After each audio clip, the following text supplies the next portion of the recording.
observe moments of silence. I know that we can't necessarily hear you, but maybe as a sign of respect for this moment of silence, please, no typing. I know that a lot of you are in the chat box right now. Stop chatting, observe a moment of silence, and let's respect those who we lost in the course of this fight.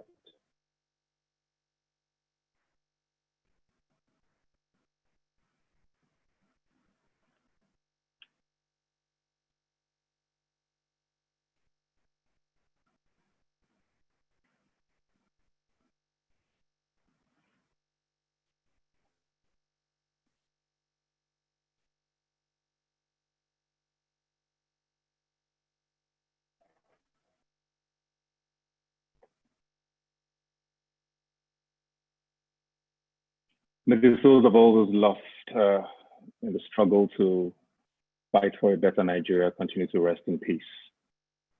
Good day and welcome to everybody who has joined us via whatever platform that you are.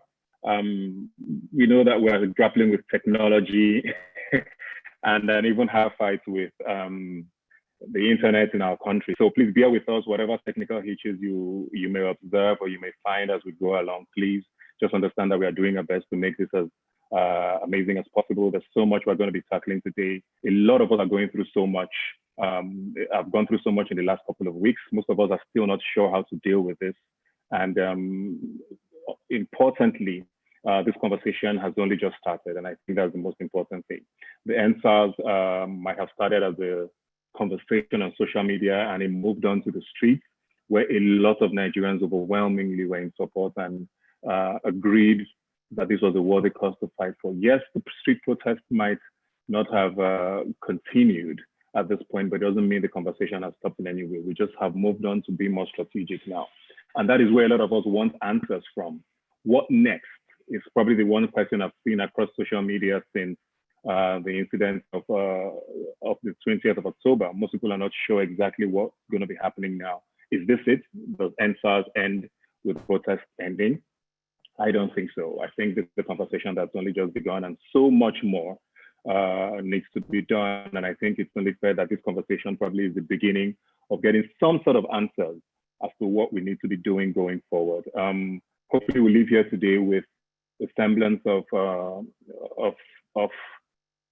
where we should be headed, how we should engage with government, how we should engage this conversation. A lot of people are still talking about seeing the Special Anti-Robbery Squad on the streets across the country. There are so many sightings of them. So it makes you feel like, was this disbandment even true or was it even honest in the first place? We're still hearing about, clashes still going on in places like Port Harcourt and Rivers State. Lagos is still not particularly secure as it is. So many people still have many questions and are wondering what next. And a lot of people are in fear, a lot of people are confused, some people are hopeful. Whatever emotion you're feeling right now, I think it's right. Nobody can really tell you how to feel at this point. And I think it's only right that people are allowed to feel how they want to feel. Special mention, of course, to the city of Ughelli. The ENDSARS conversation has been on, at least on social media for 4 years now. But all of this was sparked up by what happens in Ughelli on the 3rd of October.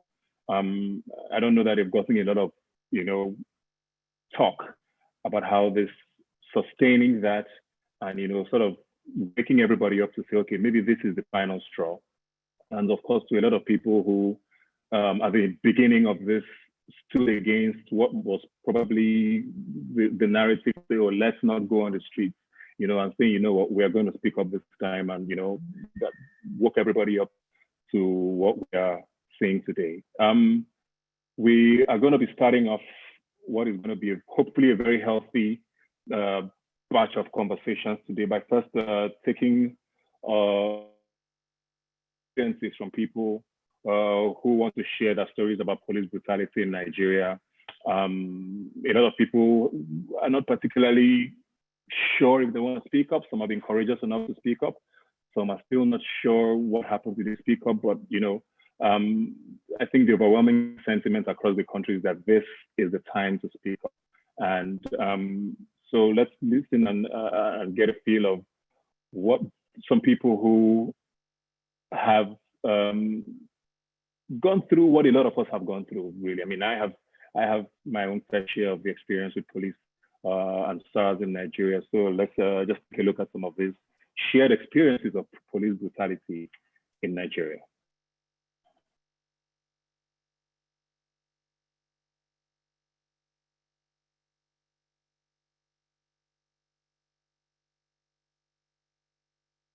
Kí ló ṣẹlẹ̀ ní ìjẹta? Nǹkan tó ṣẹlẹ̀ ni pé mo bọ́ láti Coste bí ó ṣe dé sí stadium yẹn àti Coste yẹn ní ghost tó ti mú gan tí wọ́n á lè dé sí mo sáà ń rìn sẹ́bọ̀ mo dé stadium tí mo ti ráwọn ọlọ́pàá tó pọ̀ nìyẹn bí ó ṣe bẹ̀rẹ̀ sí mú mi nìyẹn ó dẹ̀ nà mí nǹkan tí mo rí mọ̀ nìyẹn wọ́n dẹ̀ sẹ́ẹ̀lì mi wọ́n dẹ̀ jù mí sínú sẹ́ẹ̀lì. Nǹkan tó ṣẹlẹ̀ sí mi nìyẹn níjẹta yẹn. So kí ni àwọn olóńgbò yẹn? Àwọn ọlọ́pàá ni o. Àwọn ọlọ́pàá bíi barracks yẹn. Ibi barracks. Níbi barracks níbi stadium yẹn jàre tá débi stadium yẹn tá ti débi stadium yẹn gan ní police station yẹn gan náà ti mú. Kí ló fẹ́ lọ ṣe? Mo fẹ́ lọ ra aṣọ àti bàtà ní CM ní kiri mo ṣe ń bíbá yìí láti Coste. Mo fẹ́ lọ ra aṣọ àti bàtà mọ́dẹ̀ mọ́dẹ̀ náà. Kí ló ń ṣẹlẹ̀ ní àdúgbò náà? Go slow mo rí tó mú bẹ́ẹ̀ go slow ni mo rí tó mú tèmi dẹ̀ fi ń rinṣẹ́ bọ́ orí tí kò bá sí go slow ni màá ti wọ mọ́tò bọ́ go slow yẹn ló jẹ́ kí n rinṣẹ́. Mo dẹ̀ ṣe láwọn ọlọ́pàá yẹn tó pọ̀ bọ́ èmi ò bẹ àwọn páàsì mọ́tò ni mo dẹ̀ gbà àwọn èèyàn kọjá mo dẹ̀ mú mi mo dẹ̀ nà mí mo dẹ̀ sẹ́ẹ̀lì mi mo sẹ́ẹ̀lì. Ọjọ́ mélòó ló sọ? Ìjẹta yẹn àti àná. Alẹ́ àná kó ti pé àwọn èèyàn abẹ́lé mi lẹ̀. Ìgbà tó ń nà ẹ́ kí ni ṣé kò sí nǹkan kan tó ṣe ara ẹ̀? Nǹkan ṣe mi eyín mi yọ nǹkan ti kán àwọn ilé ti kán gbogbo ẹ̀yìn mi dẹ̀ ti bó. Ṣé o lè fẹ́ yìí wọ̀? Mo lè fi hàn yín o.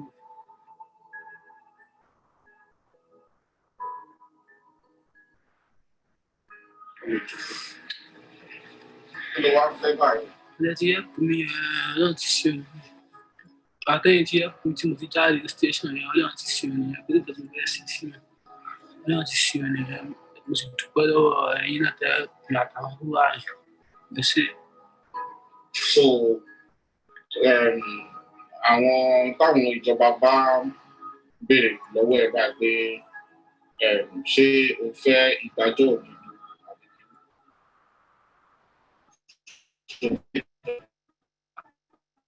Mo fẹ́ dájú orúkọ ọ̀gbọ́n nǹkan tó mi fẹ́ ṣe sí mi. Tó bá ilé ìjọba ló béèrè lọ́wọ́ ẹ̀ pé ṣe o fẹ́ ìdájọ́? Ìdájọ́ òdodo ìdájọ́ náà lẹ́sìn ìdájọ́ òdodo yẹn. Okay.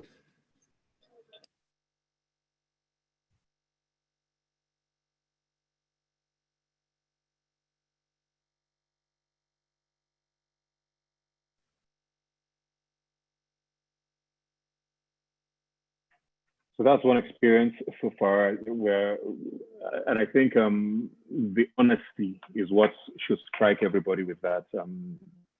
When people say that, nothing happens or people are making up stories or that these are far-fetched, I think when you listen to stories like this or, experiences like this, it only drives home what everybody seems to talk about. And this cuts across class. Let's be very clear. There's nobody who is safe or who has been safe from the menace that has been police brutality and the special anti-robbery squad in particular. We have another video as well to share, also talking about the experience with police brutality in Nigeria. And so let's take a look.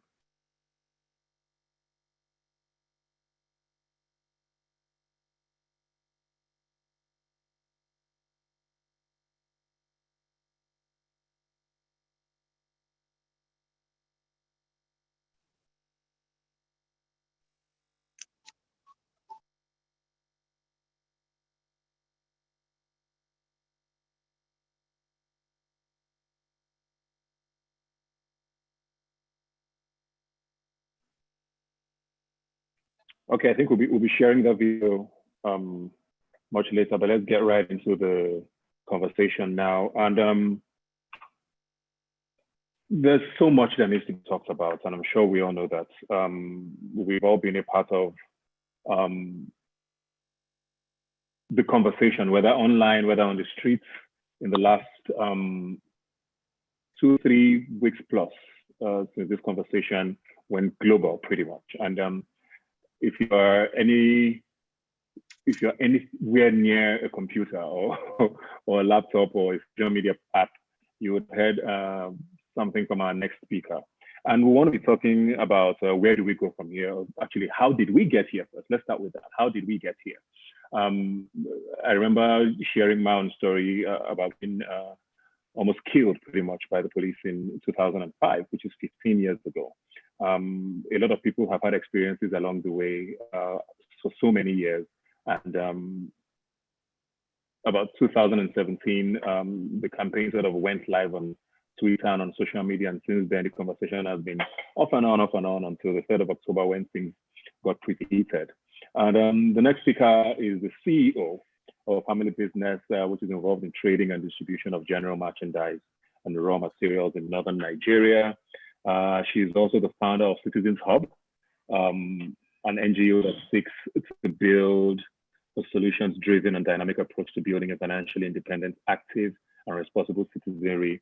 She's been very active on so many causes, from the Bring Back Our Girls campaign, and of course the ENDSARS movement, where she is now most famously seen as the mascot of the movement.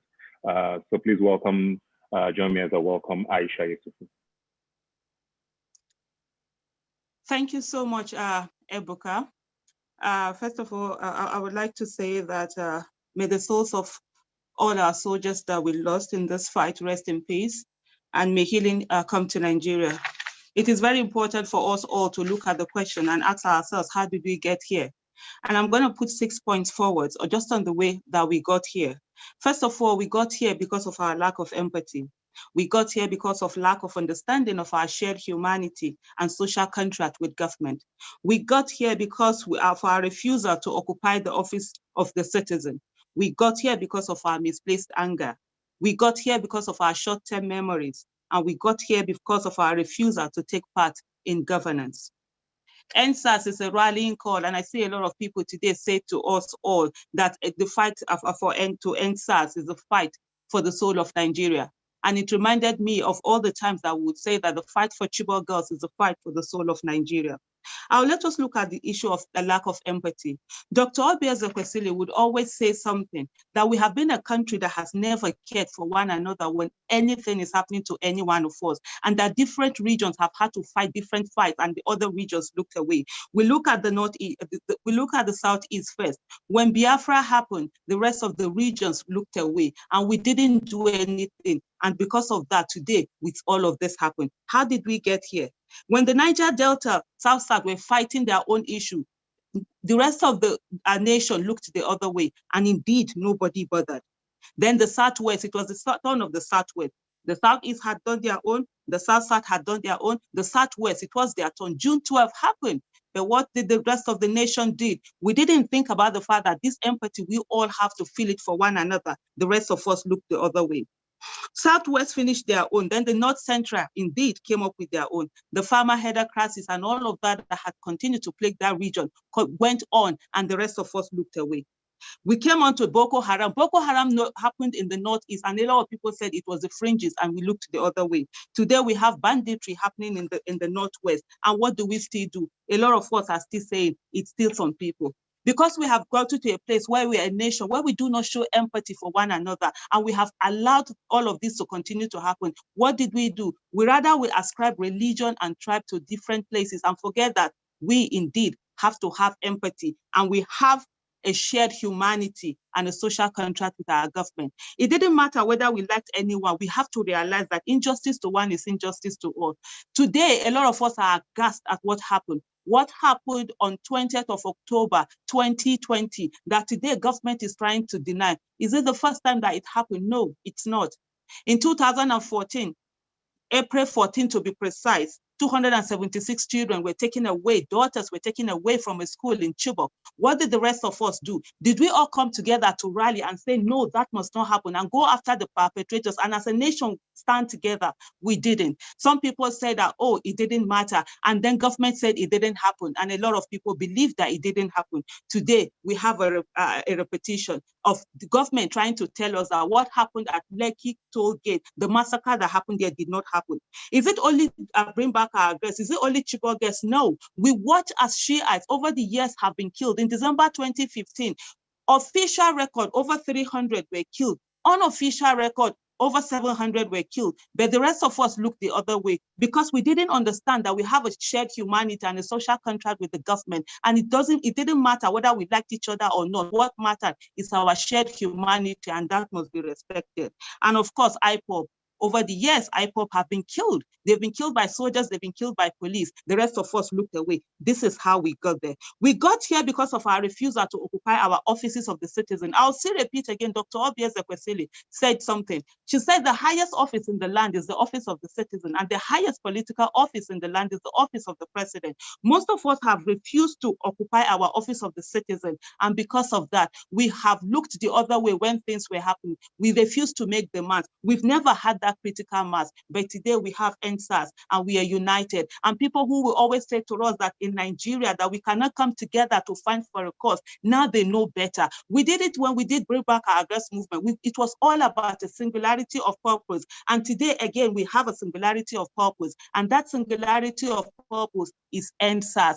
Nigerians came together, Nigerians rallied together. Just see what happened when we decided that we are going to occupy our offices of the citizen, when we decided we will no longer leave only a few people to speak on our behalf, when we decided that every one of us is a citizen, every one of us is, we have a stake in this country, and we come together. What did happen? We got our critical mass. And of course, they had to listen.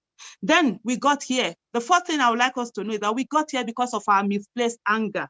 We are angry at the people who are our friends, and then we love the people who are really our enemies. The people who stand for us, who against all odds, who against their own personal interests, stand for the people and fight for them. We're always against them. We're always looking for those people who never care about us, because we feel as people who are in an abusive relationship that we have to toll and curtail to the lines of those who are abusing us. We forget that indeed we are citizens in this country, and no Nigerian is more Nigerian than any Nigerian. We got to where we are today because the few people who dare to speak for us, we mock them, we abuse them, we insult them. Then the people who never speak for us are the people that we are loving, the people we are calling to come. And then when they say one thing, we are jumping all over it until we begin to make ourselves matter. I'm sorry, we'll continue to have this. And it is time for us right now to stop all of this. We got to where we are today because of our short-term memories. We forget the people who weren't there for us. We look at them, when they say one thing, we jump on it. We do not look at the consistency. And also, I will quote Dr. Obieze-Kwesili, who said that integrity is not complete until it is consistent. And then most times, we do not focus. Most times, we do not check. Today, you have somebody who yesterday was a psychophone and defended every bit in government. When they speak today, we jump on it. We do not reward good behavior. We rather punish good behavior and we reward bad behavior. Because today they talk and they're no longer in the position to defend government, then they are the ones that we are running after. We have to be consistent in our values and the values we expect from anybody. We have to be consistent in insisting that Nigeria must be a nation where the child of nobody can become somebody without knowing anybody. We have to be consistent about the people who truly stand for our nation, and not just a few who are concerned about themselves, who do not care about the abuses that we go through and are only focused on themselves. How did they get here? Finally, I would say, our refusal to take part in governance is one of the reasons why we got here. I also will quote Dr. Obieze-Kwesili. Some of you will say, oh, why are you always quoting her? Because in the last few years, I've seen her as someone who has stood for Nigeria. I call her the single mother of Nigeria. Even against all the abuses that she received, guess what? She stands strong. She marches alone. She pushed us. She pushed Nigerians, and she's always there. And she said that there are two sides of governance, the demand side and the supply side.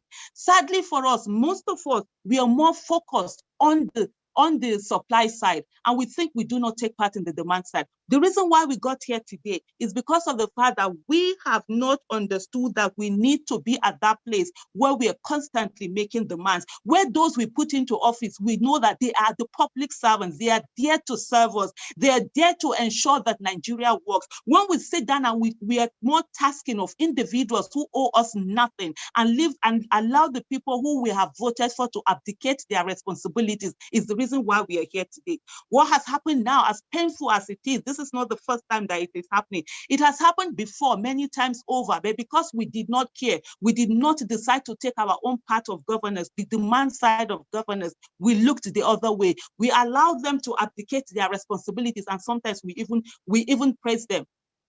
When Shiites are killed, we say we don't like them and we support government. When BBOG members are attacked, we say we don't like them and we support government. When IPOP members are killed, we say we don't like them and we support government. And guess what? This whole of our support is one of the reasons why we are here today, why all of us are crying. If we had said enough, it's enough, and that we would not allow this to happen, guess what? Today would not have happened. And that's the reason why at every time I say, yesterday's victims were once survivors. Today's victims were yesterday's survivors, and tomorrow's victims would be today's survivors. The question is, who is next? Many of us think that it will never happen to us. Many of us think that we pray. Nigerians think that they have the patent of prayers, and they think it will never be their portion. They are covered in Jesus' name. They are, inshallah, it will not happen to them. But you forgot something. The people that it happened to, they also pray, and it did happen to them. I say something also, and I say it with every sense of fear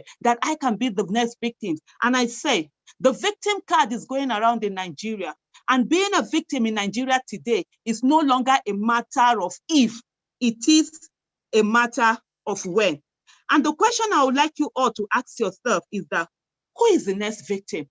It can be me. It can be you, it can be anyone. I always say to us that those who have been killed before will not be killed again. The next to be killed are those of us that are alive. And we have to do something so that we do not become victims. We have to ensure that we hold our government accountable.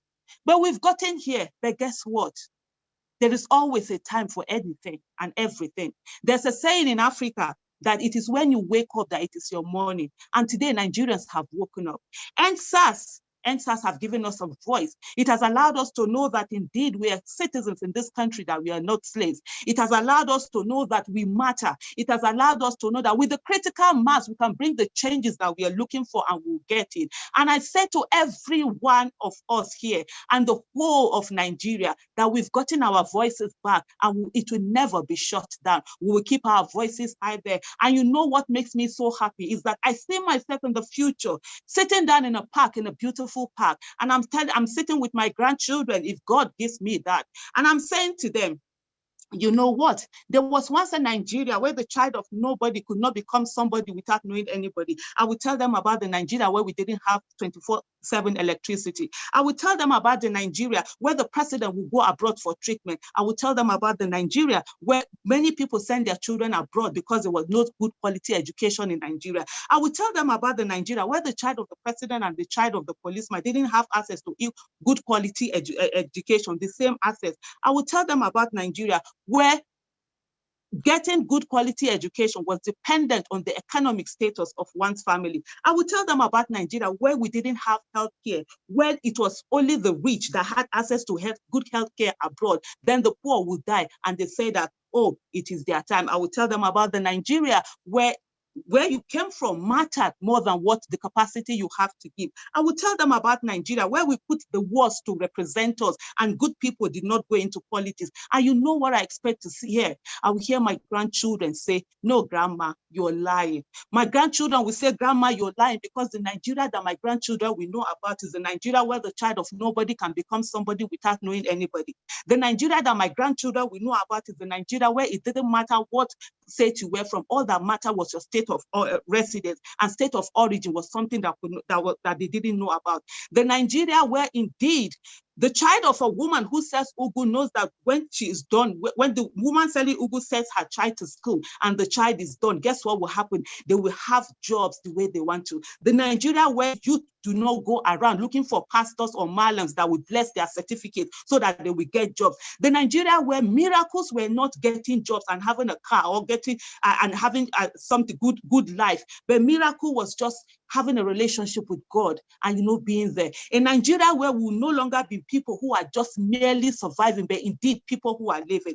Our grandchildren would not know that there was once a Nigeria where we didn't have 24/7 electricity. They will not know that we once had a Nigeria. When you have the green passport, you will be ashamed to travel across the world. Our grandchildren will not know all of that. Do you know why? It will be because of you. It will be because of you standing right now and saying that indeed ENDSARS had awakened us. It will be because of you standing and fighting to ensure that the unborn generation to Nigeria would not suffer the way we are suffering today. It will be you saying you will never give up because you're fighting for the unborn generation the way you wish everyone that were there before you were born had fought for you to get to Nigeria. The reason will be because Nigeria will be amongst the top countries in the world. The reason will be because we as citizens of Nigeria, they know that we have everything that it takes and will continue to do that. The reason will be you because we have fought for a Nigeria that we want and will get Nigeria. For people who say at every time that Nigeria will not work in their lifetime, that is their own business. You and I know that Nigeria will work in our lifetime. Nigeria must work in our lifetime. Nigeria is a country that belongs to all of us and not to a few. And every one of us, we know that indeed this country, we stood together,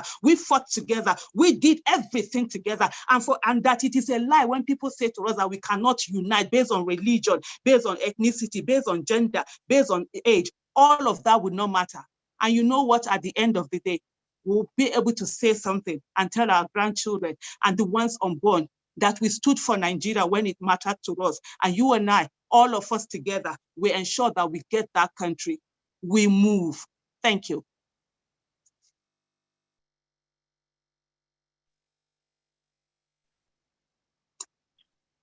Thank you very much, Aisha, Yusufu. I didn't expect any less from you, of course. Thank you for that very, very passionate talk there. I think what stood out for me was actually at the beginning when you said we got here because of our complacence. A lot of us have always looked away, and it's one of the reasons why we got to where we are today. And I think this, like you said, should be a wake-up call for everybody to know that, okay, whatever happens everywhere else, as much as it may not be around you, definitely affects you, if not at the moment, in the long run. And I hope this gets sustained and this is not just a one-off. And thank you for all the dreams and the hopes. And I know that we all share in your hopes and dreams. And thank you for all you've been doing. We're going to move on to our next speaker now, who has such a wealth of experience in the financial sector.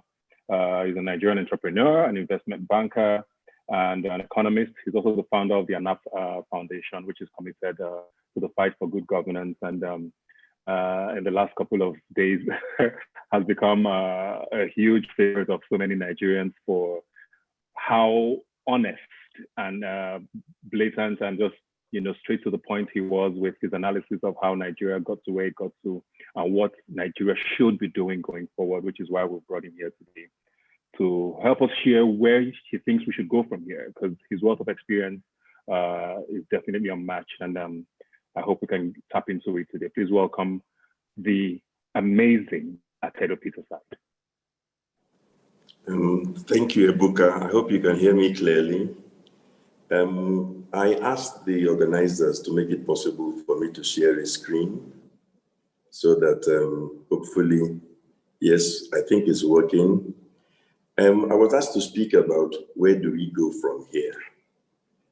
And I think that's a very good, where do we go from here? I think that's the logical question to follow Aisha's brilliant summation of how we got here. So if you go to the next slide, I'll give a brief outline of I'm going to talk briefly.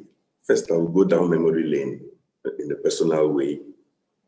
Then I'll talk about the ENDSARS protest or movement, but from the perspective of a bigger picture. And then I'll talk about the events of October 20, which I call Bloody Tuesday and its aftermath. And then I'll really zero in on where we go from here and drop a few ideas about the next steps. So those are the 5 areas I will cover. Now, going down memory lane, the previous slide, please. You've jumped a slide. Yes. No, you should go to slide 3. You're going the wrong direction. Yeah, that's it. Please just go it slowly and I'll tell you when to move the slide. Going down memory lane, some people who know me say the first time, I repeat that the first time that they thought they knew or they felt I had any political views whatsoever were after the June 12th elections were annulled in 1993, when MK Abiola and King Gibe were running for president and VP, because I came out shortly after the annulment in my 30s then with a full page advert, actually 2 pages in the Guardian, criticizing the federal government of the day, lambasting them as a military government, and they accept that the results of the election. So that was when I first ventured publicly into political activism. Before then, I began a bank, was an investment banker, an economist, and known as an entrepreneur. After that advert, along with 2 other colleagues, Patutomi and I think Samoni, the 3 of us put out a statement in the newspaper appealing to all the Nigerian professionals. We called it concerned professionals, people who were tired of keeping quiet and watching the military and some politicians make a mess of our country. So that was, for many people in my generation who were businessmen or working in private firms and so on, it was a call for political activism. And what were we fighting for? We were fighting for democracy. And right from that day, after the elections were annulled in June 12th, I told all my friends, this is not a marathon, it's a sprint. Because I never believed for 1 second that the army that annulled an election will the following day do a U-turn. So it was a marathon. And for me, the destination was democracy. And it only came on 29th May 1999. That was 6 years later. And in between that period, some of us kept up our activism. All the articles we wrote, the pressure we put was in one direction, for the army to get out of political affairs. Next slide, please. So as soon as, because some people asked me, with all this activism, as soon as we get democracy, I'm sure you're going to run for elections. Are you running for governor? Are you running for Senate? What are you running for? I told them, no, I'm running for nothing. I was fighting for democracy. Democracy is here. Let those who want to take part in that democracy, those whom the people want, should come out and be voted for. So I went back to do my business because mission accomplished. Then came 2010, was the next time I came out politically. And that was when President Yar'Adua died. And some people were trying to, sorry, not when he died, when he was clearly too sick to stay in office. And some Nigerians were trying to pretend that he was well enough to rule. So again, I came out with a full page advert. Many other people did similar things. We put pressure. Eventually, President Goodluck Jonathan was sworn in as acting president. After that, again, I went back to go and do my business. Mission accomplished. The third time I came out was after the events of Bloody Tuesday. I'm talking about in terms of political activism, because I saw ENDSARS protesters, a younger generation, struggling and pleading for what? Just an end to police brutality. People who were pleading for police brutality were then visited with army brutality. That was why I came out to do an interview on Arise TV. Please let me make it very clear. Many different stations approached me to do an interview, local and foreign. I was only going to speak once. So I chose one channel just to go and tell the truth.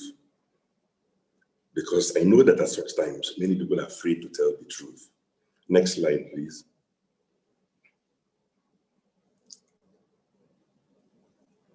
You know, the ENDSARS protest, if you look, or if you read the demands of the protesters, I think they began to become aware that there was more to what was wrong with Nigeria. Yes, ENDSARS was important, but there were other things. There were hints of concerns about the cost of governance, corruption, which led us also into police brutality, because the two were self-reinforcing, because there were reports of SARS officers taking innocent citizens to an ATM machine and forcing them at gunpoint to withdraw money for them. That was corruption. The state didn't send them to do that.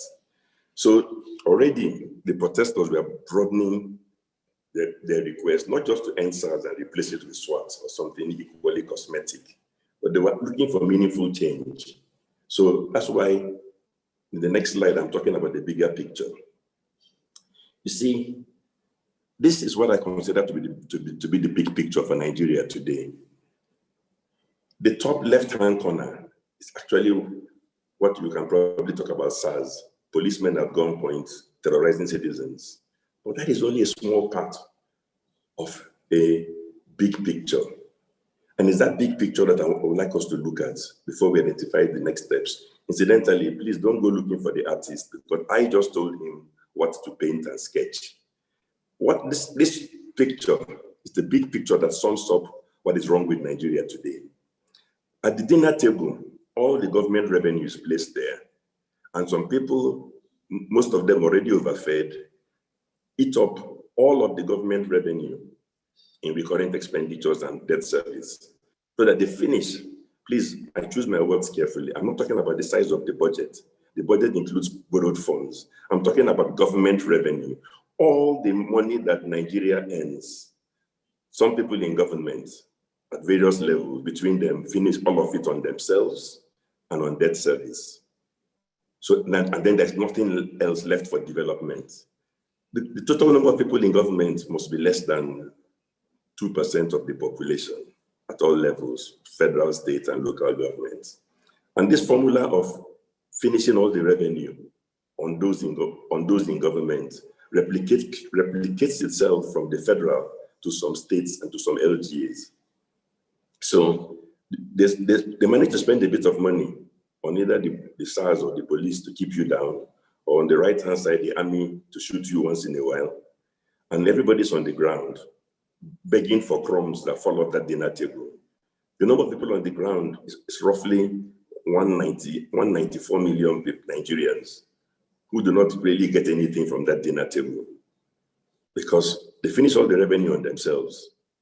And then they tell you that the only way they can help you for development is to go and borrow some money from China or somewhere else.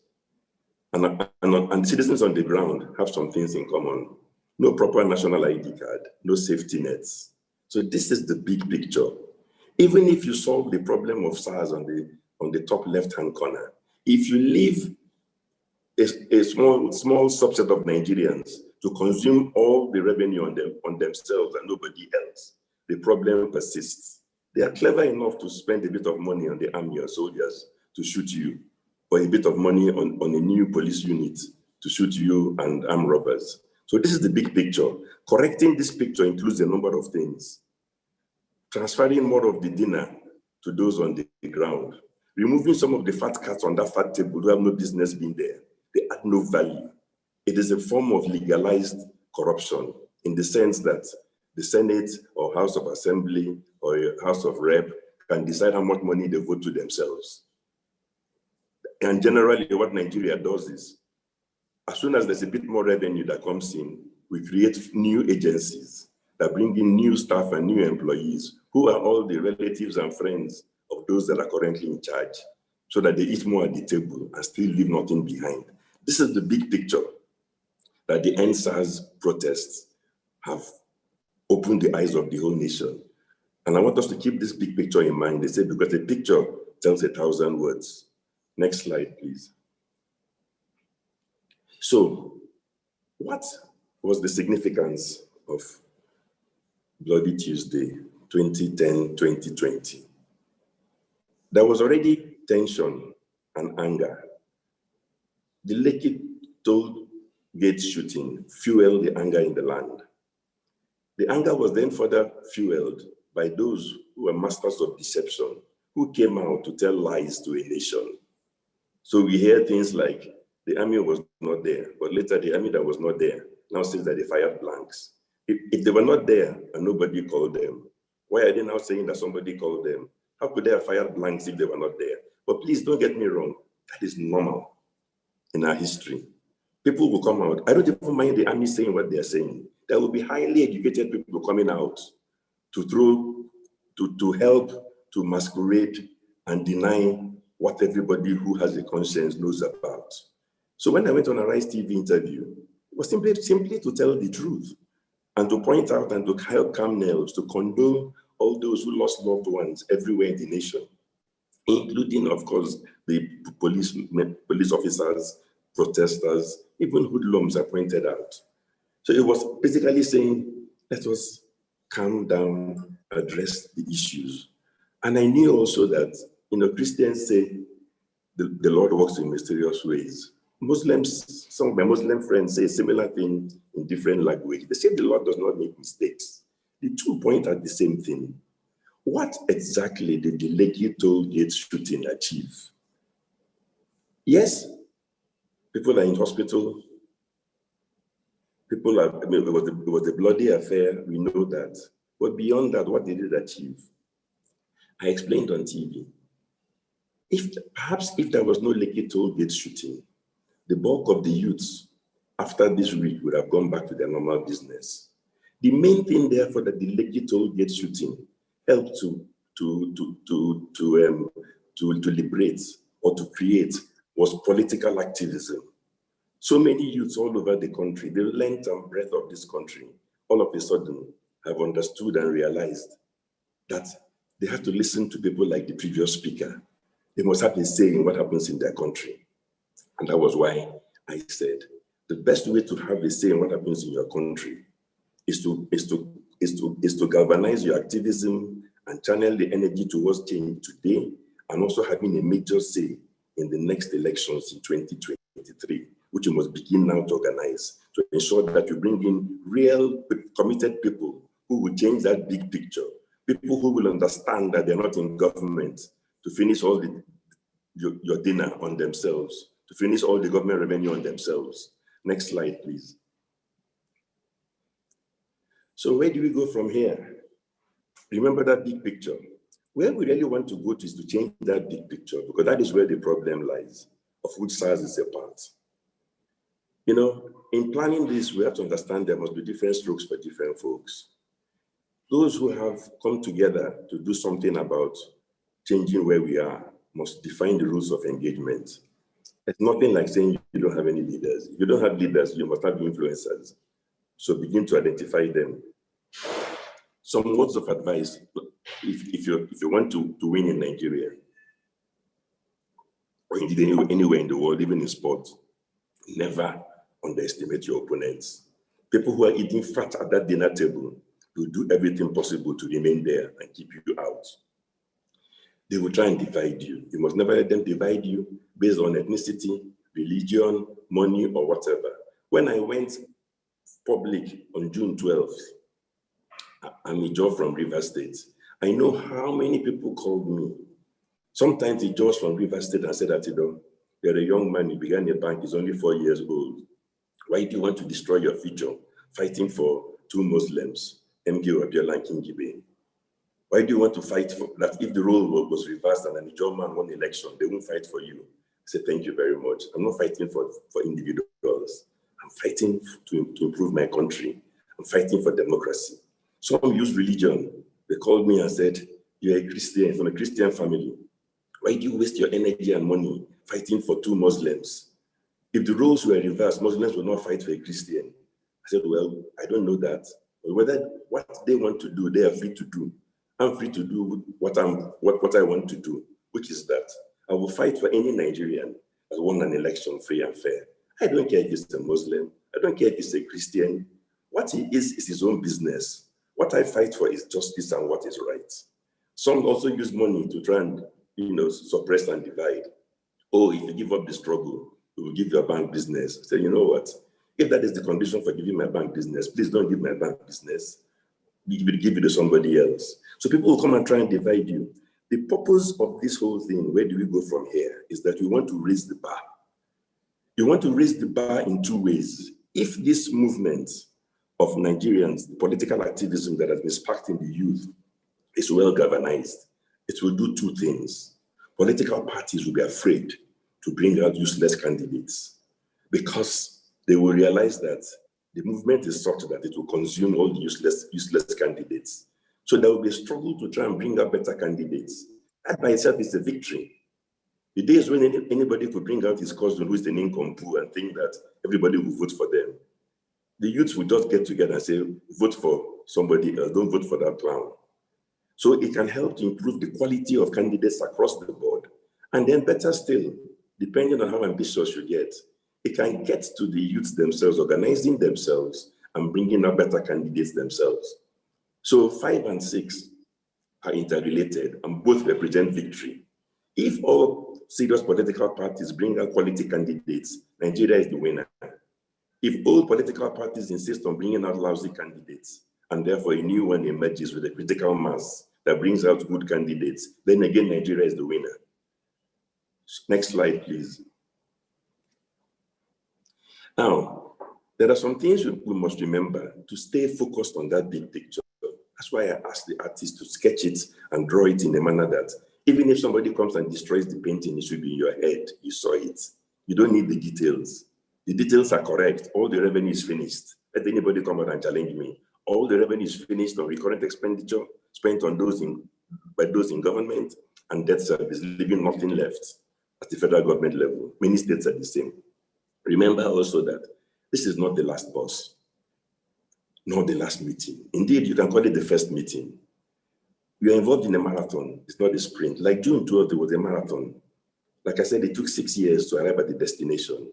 This time, I think many people are dreaming that the destination that we get to with good results at the latest is 2023. So you're talking about almost 3 years of effort. Some obvious things. Your opponents will try and infiltrate your ranks. Why wouldn't they? They did the same on June 12th. And please remember also that in everything you do, one size does not fit all. Sometimes it's a bit artificial, but it's difficult to create a movement, a single movement that everybody in the country will belong to. Sometimes the way forward, it's almost like the history of some of these political parties, even APC. It was some large disparate groups that came together. If you cannot create one single group, create 1, 2, or 3 groups. What matters, the qualification is agreeing to work together. And the purpose and the reason for admitting groups is that you have the same shared vision. That shared vision is to change that big picture. People who are committed to maintaining that big picture, reinforcing it, and telling you everything is all right, they are the people you want to vote out of office come 2023. Next slide, please. So there are some must-win battles. One, within those who want change, you must decide on your initial influencers. I say initial because life does not end today. Some people may be your influencers tomorrow. Some even bigger influencers may join you in 2 weeks' time or in 1 year's time. Leave the door ajar and welcome them. Don't tell them they are too late because you want to build a grand coalition. The bigger you are, the stronger you are, for as long as they have the same shared vision. There's some things you must fight for. One, early issuance of voters' cards. Already some youths approached me, said they heard me on television, they want to get voters' cards, but they were unable to. So you have to start that battle now to force INEC to make it possible for new 18-year-olds to register and anybody else that does not have a voter's card. That should start today. It should be amongst the demands of today. It's INEC's job to do it. The other things you may ask for electronic reform. Everybody knows that the system dwells or thrives sometimes on falsification of results, snatching ballot boxes. In the 21st century is unnecessary. People should be able to vote in a manner that there's no ballot box to destroy.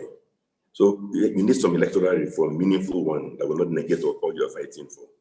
Then embrace some other tactics. It's not true that the only way you bring about change is voting for yourself. There are some countries, including the UK recently, where people embrace tactical voting. Tactical voting means there's an election coming around the corner. You're not quite ready. There are 2 candidates, let's say APC and PDP. If all the youths get together and say, we're voting for candidate A, and candidate A wins, the whole country will take notice. Although you're not the candidate, tactically you have sent the signal that you determine who wins. That way, every candidate will be coming to you and begging you. And if you're together, you can point directions at the better candidates in terms of who he represents and who will correctly work towards readdressing that distorted dinner table I spoke of in the big picture. So at the end of the day, you want success. The way to achieve success is to achieve some quick wins, which can be through tactical voting initially, until you're strong enough to field candidates of your own who have a realistic chance of winning. I don't believe in taking part in the battle just to get slaughtered. Plan so that you can win, so you can bring about change through a combination of tactical voting and fielding realistic candidates. What other battle can you fight for? I'm among those who truly believe that the country will be better if we amend the constitution and allow the president a single term of 5 years or 4 years, so that all this, whoever gets elected knows that the clock starts ticking from day one. If you want to waste it, dilly-dally, do so. There's no second term for you.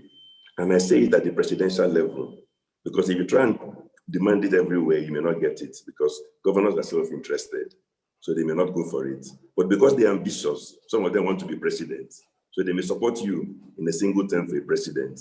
Then everybody who becomes Nigeria's president, from the day you are sworn in, the clock is ticking, and you start delivering. And we measure you by how you alter that embarrassing big picture that sends Nigerians into exile to go and look for the means of livelihood in distant countries. So ladies and gentlemen, this has been my contribution, trying to point you in what I believe is the right direction. And it's my sincere hope that out of these deliberations, something very good and productive will come out. I thank you all for your attention. I admire your energy, I admire your organization. You make me feel proud and happy. I believe that this country will succeed with people thinking and behaving the way you have been doing. I thank you all and God bless you.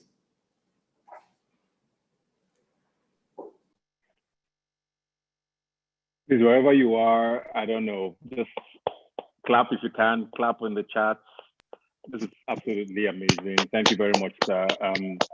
I know we're not wrong when we said you should come and help us with your wealth of knowledge. So many things stood out for me in what you said there. I think, first of all, it's very important that a lot of people who have been involved in this ENDSARS conversation and protest and movement understand, because there's been a narrative about, oh, our parents' generation didn't do anything. And it's very important that you mentioned there that this fight for new Nigeria didn't just start today. There's been people who have been fighting and stopping and fighting and stopping and facing resistance over the years. And it's good to see that you are still in the fight, even at this point with us. Also, I mean, the animation you presented, I think is so apt. Anybody who sees that completely understands what all these conversations are about and what Nigeria is currently going through. So thank you very much for that. Also, what I like that you mentioned is collaboration. You know, you mentioned there that there's no latecomers to any movement or to any fight, and I think that's very important. There might be a tendency sometimes to exclude people who many people feel are not a part of the cause. People are also allowed to change their opinions over time, and I think it's very important that we realize that whenever you join the movement is okay, as long as you're a part at some point that you believe in the cause. And finally, of course, 2023 is on everybody's mind. Most people have said, this 2023 is too far. You know, if only we had elections this year, if only the elections were sooner, you know, with the energy that young people have now, it would have been more effective. But I'm sure the fights everybody has to keep up now is to sustain the energy. We're in a democracy, and elections will always be important. And the next elections, and this is not just about presidency, it's across board. There's a plethora of offices that are occupied by Nigerians, and everybody needs to pay more attention. Put pressure on INEC to do the right thing, not just at the elections, but starting today, to make sure that the entire process is seen as flawless and works for Nigeria as a whole. We have a speaker now who's going to be coming up, a young man, a learned colleague of mine, or my learned junior, let me just obey him a little bit, who has been a huge force since the protest started. And I think he was one of those who pushed a lot of Nigerians, because, you know, when what happened in Ogeli in Delta State happened, there were talks about, oh, we're going to protest. There are people who said maybe we shouldn't, let's listen to government. And I know that he and I think Ron Town said, quote was very, very poignant for me. Thursday is Thursday. And the Thursday after the shooting, after the incident happened in Ughelli, I beg your pardon, they came out. And I think that sort of spurred a lot of people to do what they have done in the last couple of weeks. He's many things, so many things. He's a lawyer, he's a rapper, he's an activist. He's someone who's very, very passionate about Nigeria. If you know anything about him and his family, you know that they've been in this battle for a very, very long time. And he's going to be delivering our keynote address today. So please welcome Falz Folarin Falana.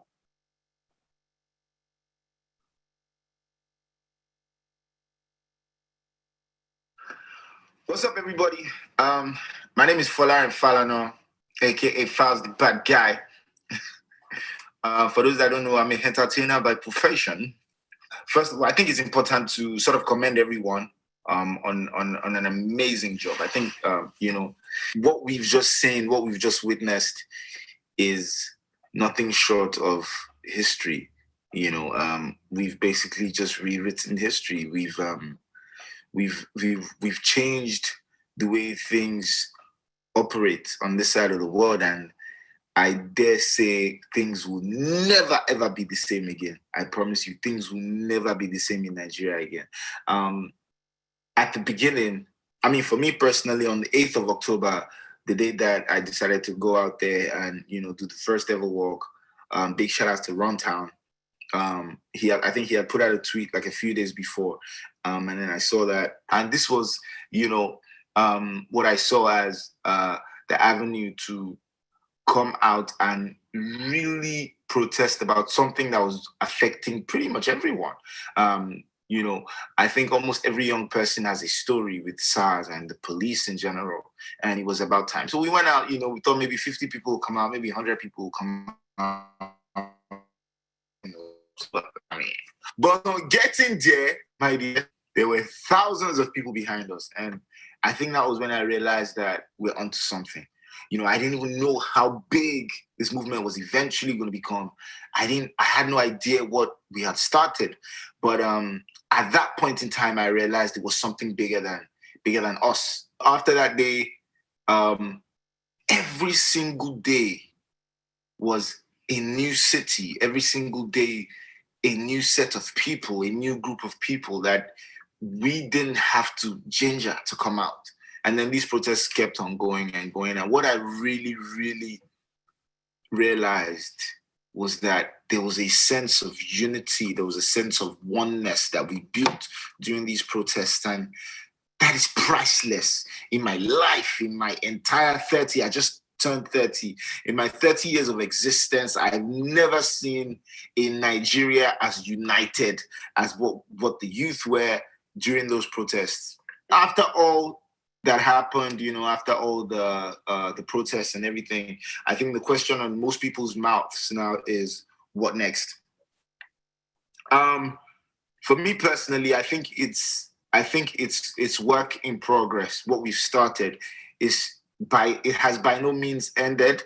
In terms of what we have to do now, where majority of the work lies, I would say, is in citizen education. So just educating people and letting people know that this is what the law is, these are your rights, you know, this is what the Constitution says, and, you know, this is the procedure for this is the process for this. I think a lot of people, and that's one thing I realized during this period, because I was doing a lot of these videos where I'll just come and say, oh, you know, there's this law that is in existence, and did you know this, did you know that? And a lot of people, from the feedback I got, a lot of people didn't know majority of these things. And where I've decided to commit my resources and my efforts is into making this into a full-fledged show. So basically, I'm going to make it into a proper show where I break down the law, I break down maybe parts of the Constitution that I think are very important for people to know in the most basic form. So anybody that doesn't know anything about law or, you know, or about legal procedure will just know that, oh, wow, these are my rights. This is what I'm entitled to. Oh, okay. Another group of people that I think really need that education is, I would say, the grassroots. I'm looking at this entire period and everything that went on, and the word hoodlum and thugs, you know, those words were thrown around a lot. But who really is a hoodlum? A hoodlum is a young man just like yourself, just like myself.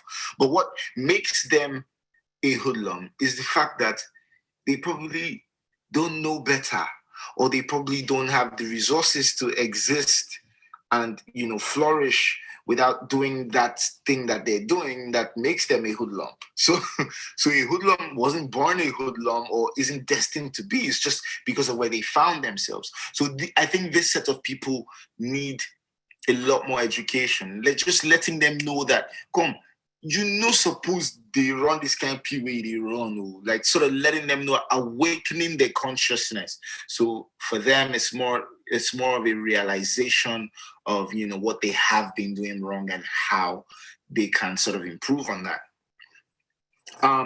Also, I think it's very important as we're approaching 2023, before we even get there, from now, to start getting ready, you know, because 2023 is going to be a big year. It's going to be a big decisive year for us, you know, for our future.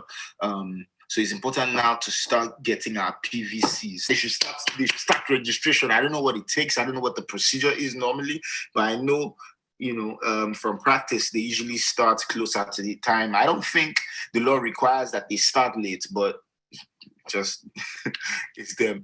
But there's a lot that we still need to attack. You know, I feel like a lot of people don't even know, for instance, the procedure for recalling a member of the House of Rep or a senator. You know, these are things that we're entitled to do as somebody that is a registered voter in a certain constituency.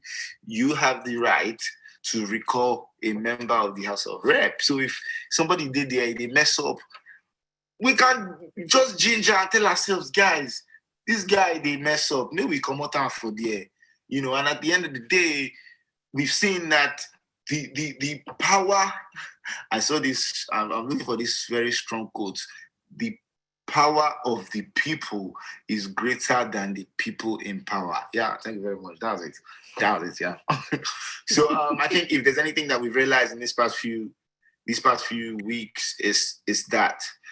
So we just need to be, you know, a lot more together, just work closely with each other, and just, you know, realize that when we're together, it's more effective. You know, all these religious sentiments, all these tribal sentiments that they've tried to bring in, we need to throw everything away. You know, I mean, I've never, like I said, I didn't think it was within us anyway. I didn't think any of us took all those sentiments serious. It was all tactics from these people trying to set us apart and trying to divide us. But like I was saying earlier on, the sense of unity that I saw during this period was mad. So we just need to sort of keep that up, keep that energy going. Don't stop. Stay alert, stay awake, register now. And we need more intelligent people, please. I think we have seen in these past few days the caliber of people that we have in government. We have people that are very shallow. We have people that don't know what they're doing there. We have people that only planned to go there to steal money. So somebody can be commissioner or minister of works, and they know nothing about those works they're meant to be doing. So I think we've really seen that we need people that are more enlightened, people that are more exposed to be in government, and young people like us, so they truly connect with the youth population, and they know what they're supposed to be doing, and people that understand what it means to be in public office, not just people that think that they're there to be worshipped, people that know that they're there to serve us and not the other way around. So yeah, man, that's what I'll just say. I want to just keep it short, so let me not continue to ramble. But thank you very much for having me. I appreciate. I love you guys. God bless Nigeria. Peace out.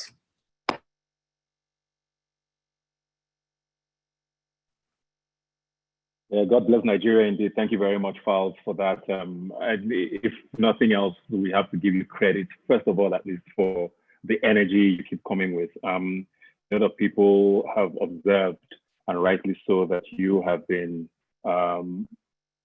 advocating for. ENDSARS is very important, is the focal point, but you have, broadened the conversation beyond just ENDSARS. I'm talking about, Nigerians knowing better and knowing their rights, knowing their constitution, knowing what to look for in governance, and knowing who to hold responsible for these things.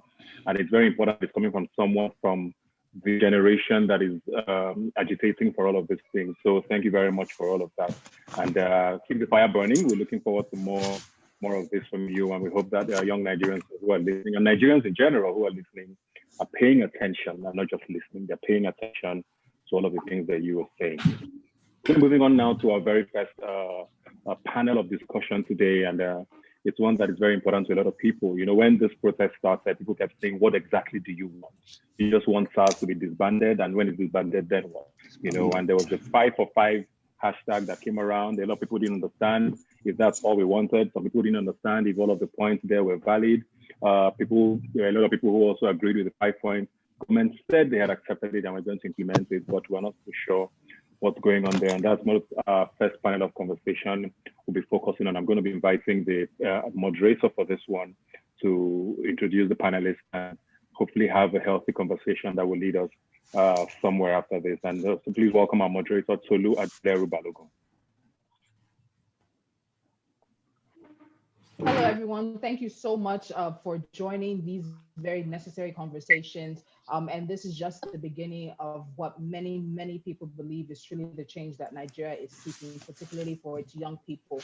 So the panel I'm moderating today is looking at tracking 5 for 5. And 5 for 5 were the demands that the ENDSARS protesters put together in terms of what they wanted government to action on. And I have a few panelists who are joining me. So let me go ahead and do the introductions. I have Adam Ishmael Ahmad. He is the founder of the West African Development Projects Initiative, and was also the first person to call for an ENDSARS protest in Kano. He is highly active in promoting and advocating for good governance and women's rights. Adam, thank you so much for joining us.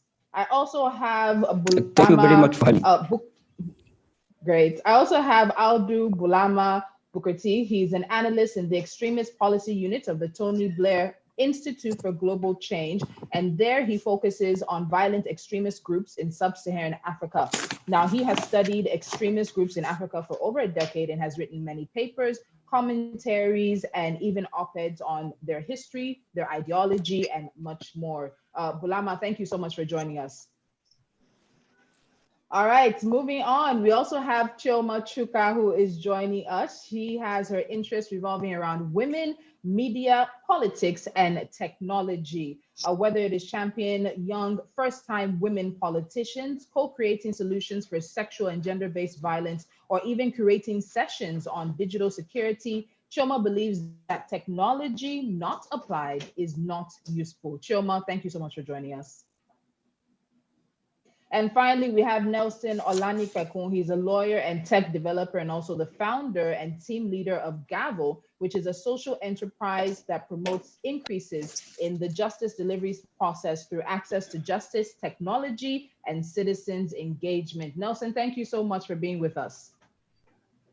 I'm not sure he's here. So we'll get started with the panelists that are here, quickly going over the 5 demands that we have. And the demands go like this: immediate release of all arrested protesters, justice for all victims of police brutality, and appropriate compensation for their families, setting up independent body to oversee investigation and prosecution of all reports of police misconduct.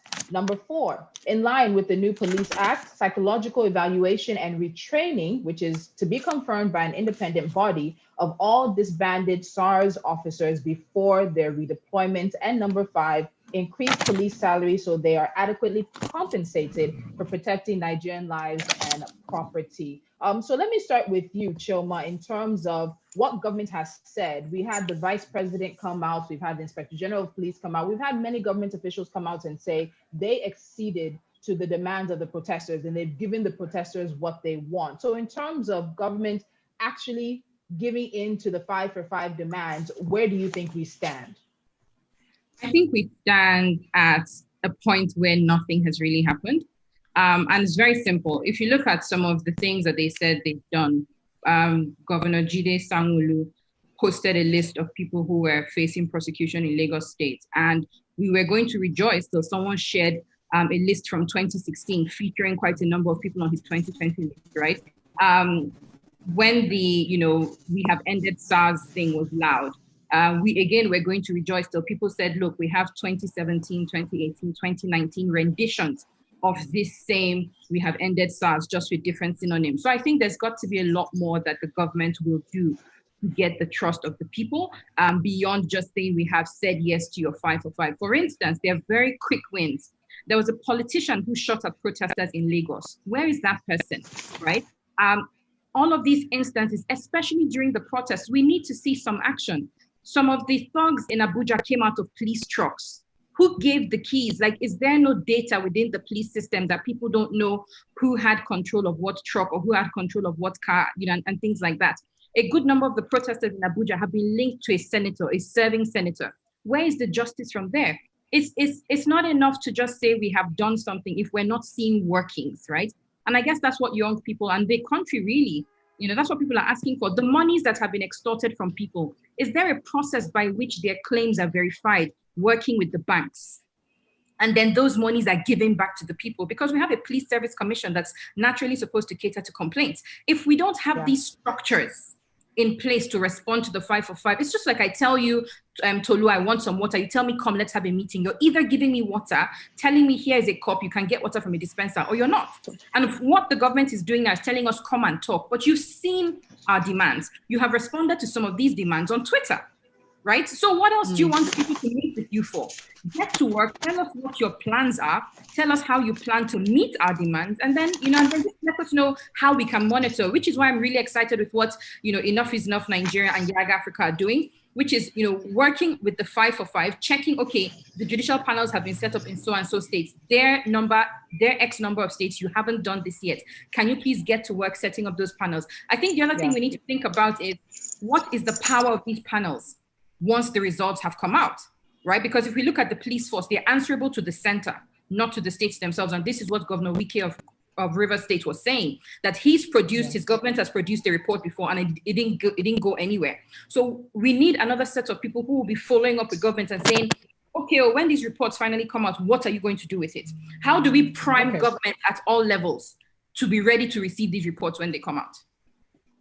All right, Chioma, thank you so much. So you raised a point that I also want to take up with Nelson, and that's where I'm heading to next. Nelson is the team lead for Gavel, and he's part of the team of lawyers that have worked across the country in terms of trying to get detained, arrested protesters out of police custody. And that's been a massive effort on their end. And we have to say a very big thank you to him and all those behind the scenes. But Nelson, one of the demands, the number one demand, was the release of all arrested protesters. As of this morning, just going through social media, you're seeing that people and those who are working with this have said they still have people missing, that they don't know where they are. So what's the status on the release of detained prisoners, of rather protesters? And then, of course, as Chioma said, what's the legality around the state investigative judicial panels? Because a lot of concerns were raised with what Governor Wike said. So how are we intending to tackle that?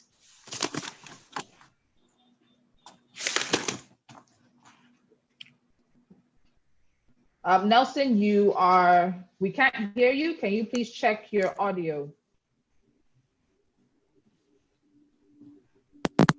Better now. Okay, yes. Go Yeah, okay, so great. So I think we need to quickly double back to what happened during the Kaduna Shiite incident, where the Kaduna government set up the panel of inquiry to investigate the incident that happened. And what we noticed there was that despite the nice recommendations, nothing was implemented. Now, the same military that allegedly committed those violations are also part of the TOR for this panel of inquiry. So if nothing came out of Kaduna, 300 people were murdered.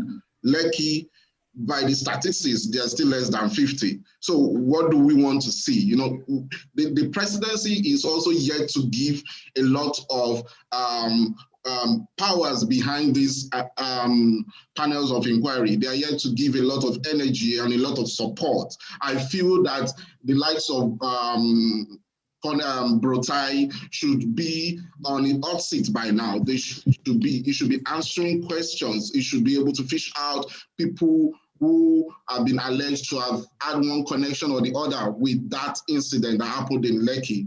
These people should have been identified. They should have been questioned.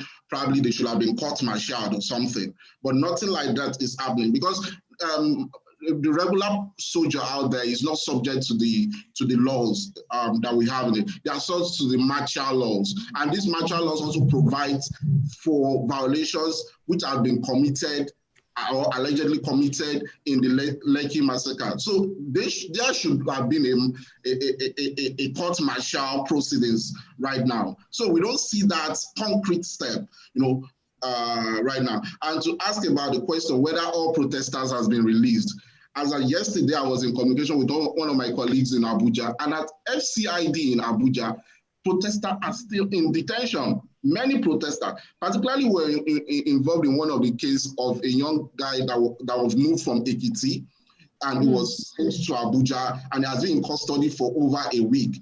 And these people have kept holding him without him being charged to court. We wanted to file for bail. They kept posting us that they were going to grant him bail, but nothing has actually concretely been established against this guy. In fact, there are videos of this guy online telling people to be peaceful, don't engage with the violent protesters. Well, there are so many evidence to that effect, but they have fully refused, you know, to take the concrete steps in ensuring justice is served to some of this. We've also seen some of the videos that is going around of people living different names. I think mass incarceration is a wrong way to go. The normal procedure for any form of arrest to be commenced is, number one, investigation. You have to first investigate whether these people are culpable. Second thing, once you investigate, you now arrest and prosecute. Over 500 people have been detained in Lagos. There have not been concrete evidence that have showed forth that they were culpable. Were they caught, you know, in the process of setting fires on buildings or things like that? Can you link them directly to the crimes that they've been alleged of? None of these are categorically stated, but people have just been packed, dumped, arraigned under arson and murder trial in court. And then December 7th, when even the law says you shouldn't be remanded more than 14 days, the Administration of Criminal Justice Laws specifically provides for that. You know, it is high time that the judiciary have to stand to their pride of place, you know, presently in Nigeria. Section 34, the ACJ, you know, provides that magistrates should even visit police station and hold police station to account when people are held up and not tried properly within the court. People have been there in police station, held up and not been charged to court. And unfortunately, when they even get to court, we see that they give them long adjournments, which shouldn't be. So Nelson, you're going into a part of this conversation that some have started to focus on, and that is unfortunately the complicity of the Nigerian judiciary in some of the behavior of the Nigerian police, especially as we talk about awaiting trial. We know that the majority of prisoners in Nigerian prisons are not convicts. They're actually Nigerians who have been detained and have been awaiting trial, and we're talking about years for some people. So that's another part of the conversation. Now I want to bring Bulama into this. Your work in extremism with extremist groups has shown you a lot of things, and I know a lot of people have pointed to what happened in the aftermath of the extrajudicial killing of Mohammed Yusuf, the founder of Boko Haram, and the disaffection and the anger and frustration with the Nigerian government as well as the police because of that. But there are more differences than similarities in this situation. But looking at where we are right now and the dissatisfaction that many Nigerian youth have with the Nigerian state, where do you think we could be headed? Because I think it's necessary to sound a note of warning to the government as to how their lack of action, and in some cases, many would say irresponsibility, is pushing Nigeria and Nigerians to a point of no return. Yeah, I mean, thank you very much. Very interesting conversation and a great question here. I think the way to conceptualize this is not just Boko Haram, but also other youth movements we have seen in Nigeria. And if you go memory lane, you could argue that there have been 4 different youth movements in Nigeria, 3 of them violent, and we now have the ENDSARS movement, which is the non-violent youth movement, composed of, if you like, liberal, progressive Nigerians wanting to do things according to law. But before the ENDSARS movement, you had the Boko Haram. Boko Haram has always been radical, and I want to be clear about that. It has always been a radical extremist group, but it wasn't violent initially. And it was because of the frustration with government, but especially extrajudicial killings, arrests, and human rights violations by the police that kept pushing Boko Haram towards the extreme radicalization ladder. And at the end of the day, they turned violent. And even the month before they turned violent in July of 2009, in June, 19 of their members were shot by the Nigeria police force.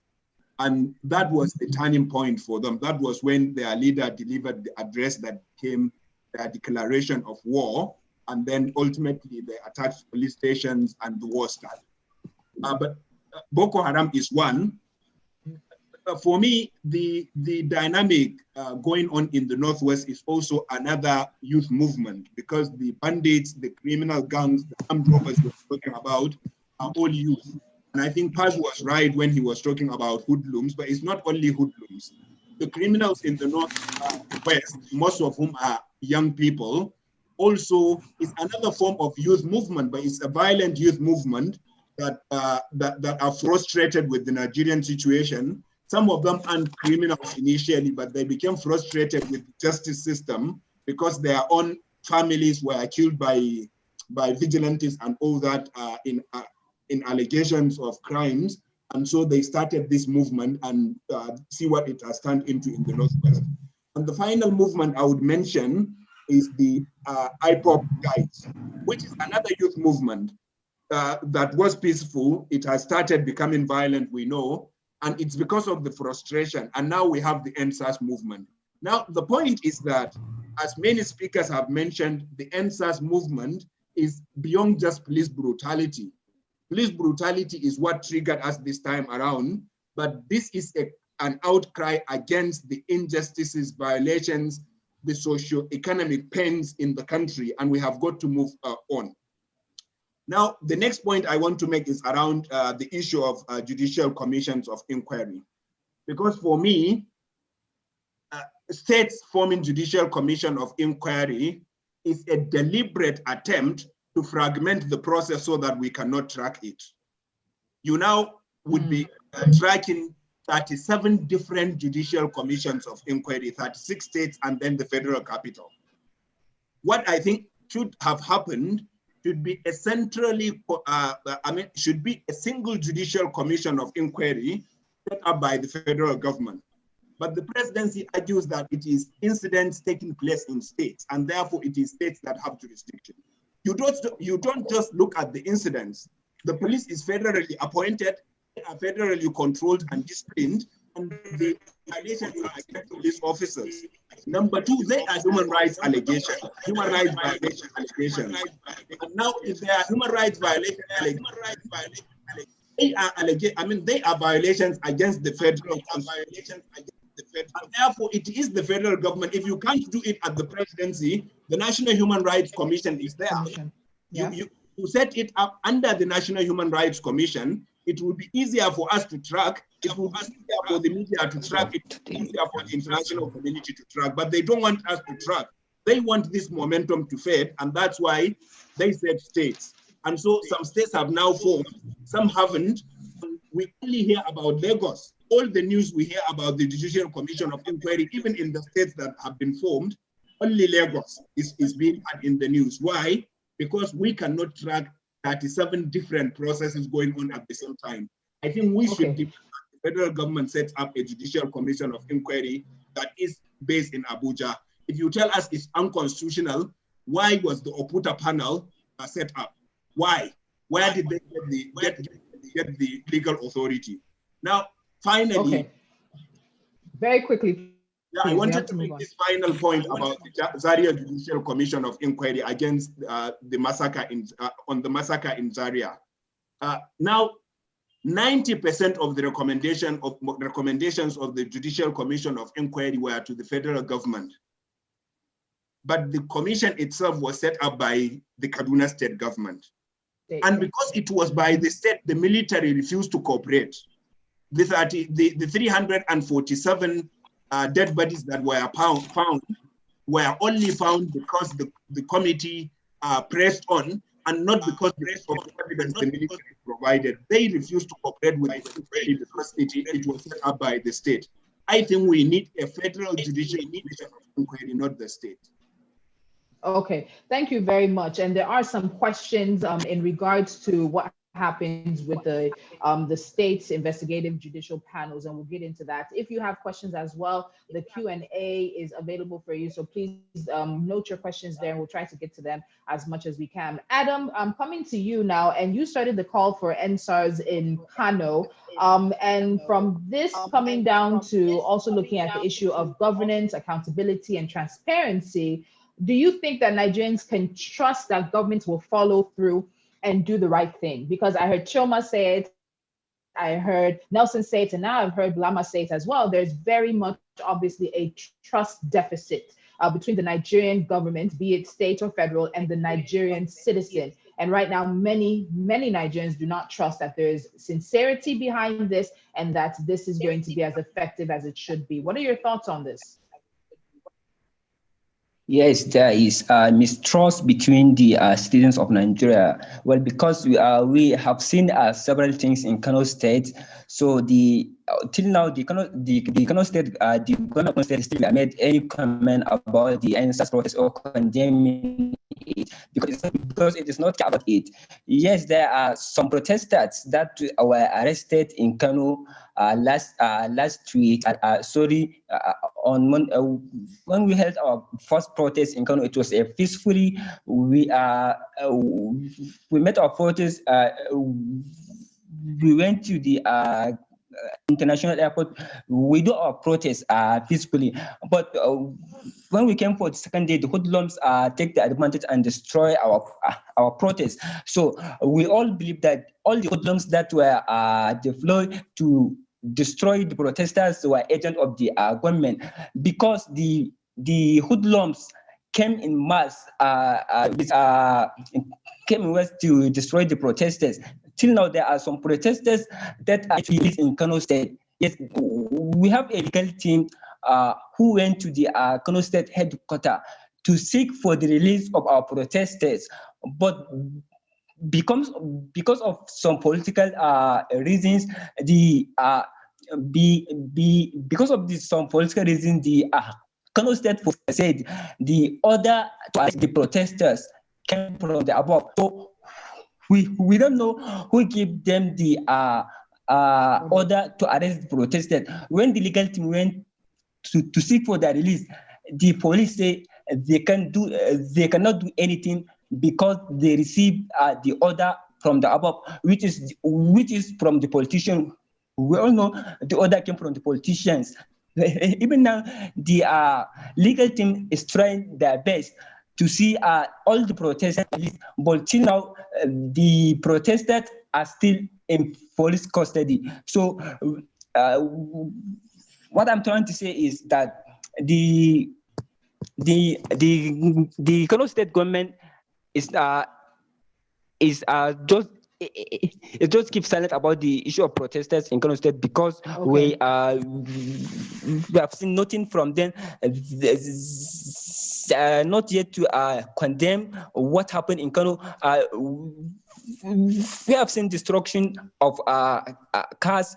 We have seen destruction of schools by the hoodlums. But the Kano State government is still yet to make any comment to condemn this act of violence. Okay. So they just went to arrest the protester because I think what Nigerians want now is the democracy, not dictatorship. But the government is just keep silent. They keep the protesters at their custody without access to their lawyers, without releasing them. Yes. So okay, I think this is okay. I think we might be experiencing some technical difficulties on Adam's side there.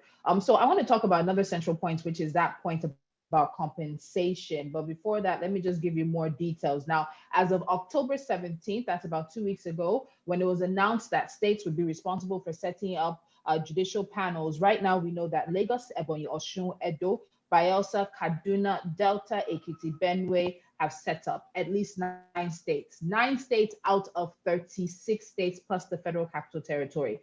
For many people, that is still very disappointing. We also know that the National Human Rights Commission has also set up an independent panel as well. Now, some states have already started to set up their victims fund with support from the federal government. Lagos said they've set up a 200 million naira fund, and the panel has 6 months here in Lagos. But interesting enough, in Delta, which also says they have set up a victim support fund, the panel has an initial 3-month period. So we see some inconsistencies in terms of, particularly with the judicial investigative panels, we see some inconsistencies. So in Delta, it's 3 months to get this done. In Lagos, it's 6 months. In many other places, it's also 6 months as well. But when we look at compensation, there's a very, very big issue. So one of the central demands of the protesters is compensation. Nelson, this question is coming to you, but before I ask the question, I want to read off a bit.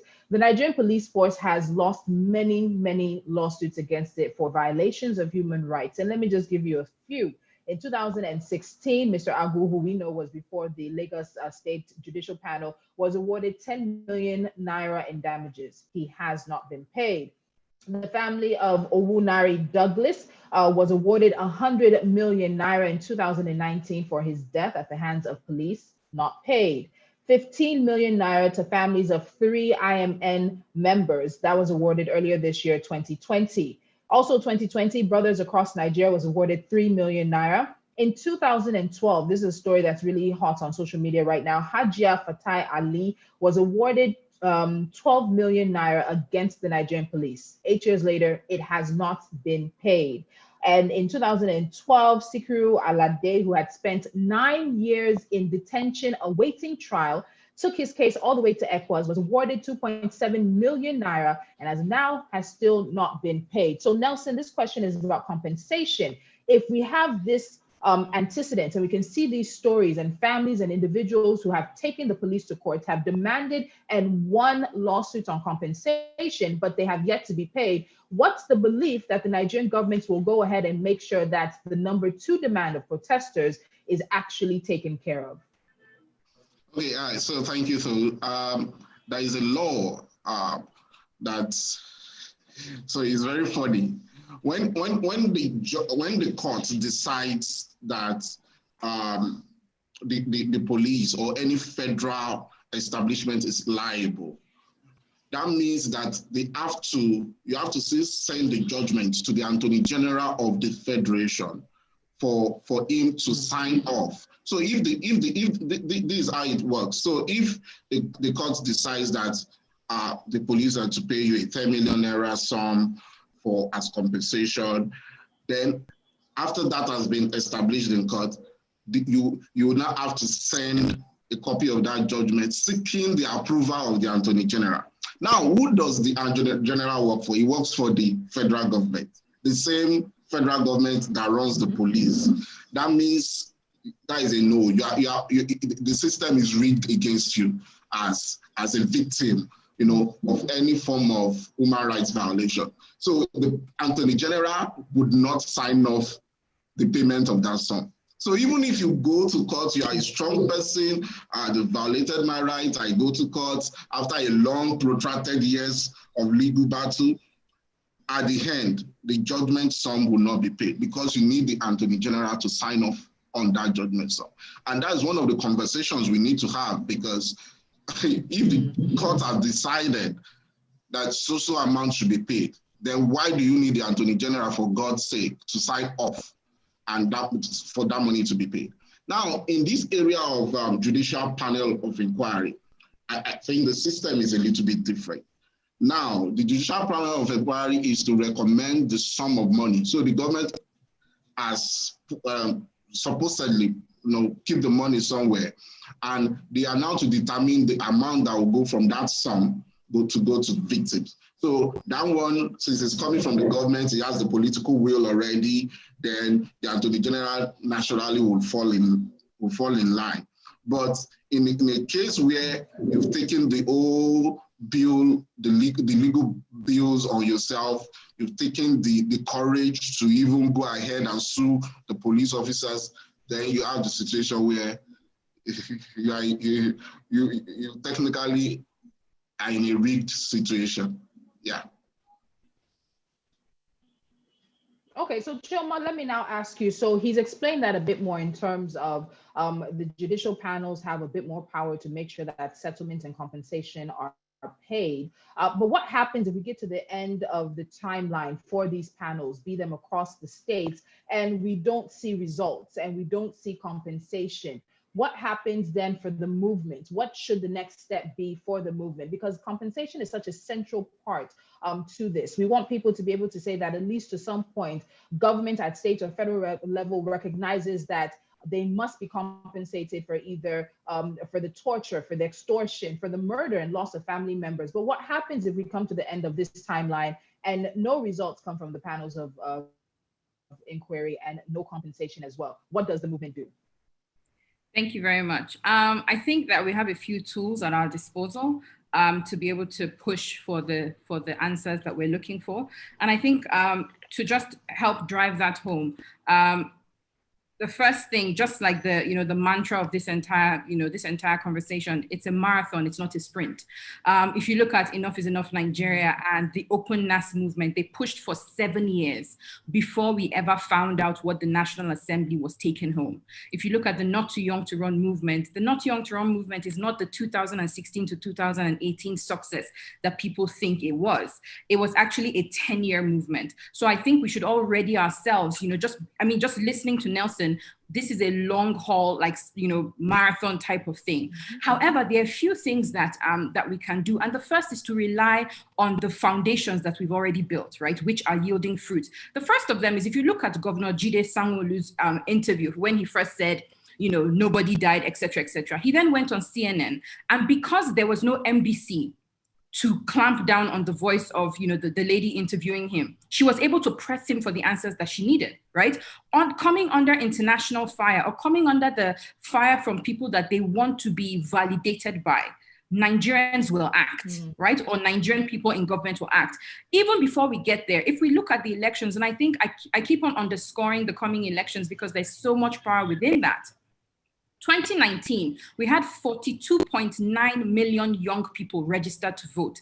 42.9 million, that's 51% of the voting population, people aged 18 to 35.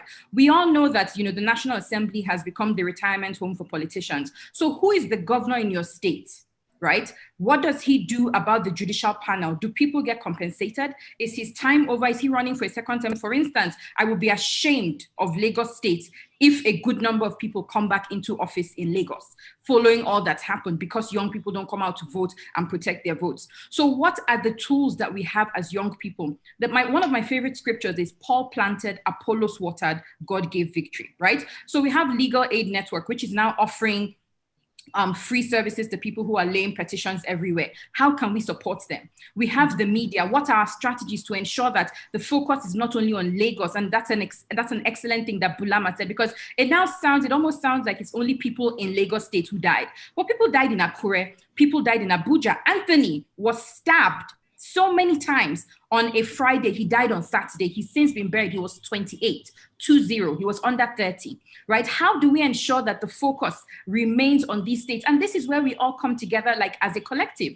right? So how do we support, Legal Aid Network, us media people? How do we ensure that as Legal Aid Network is supporting the lawyers across the states, that we amplify their voices? The entertainment industry, creative industry, how do we host like artsy shows so that people remember the people who have died in so many different ways, like front, center, back, side?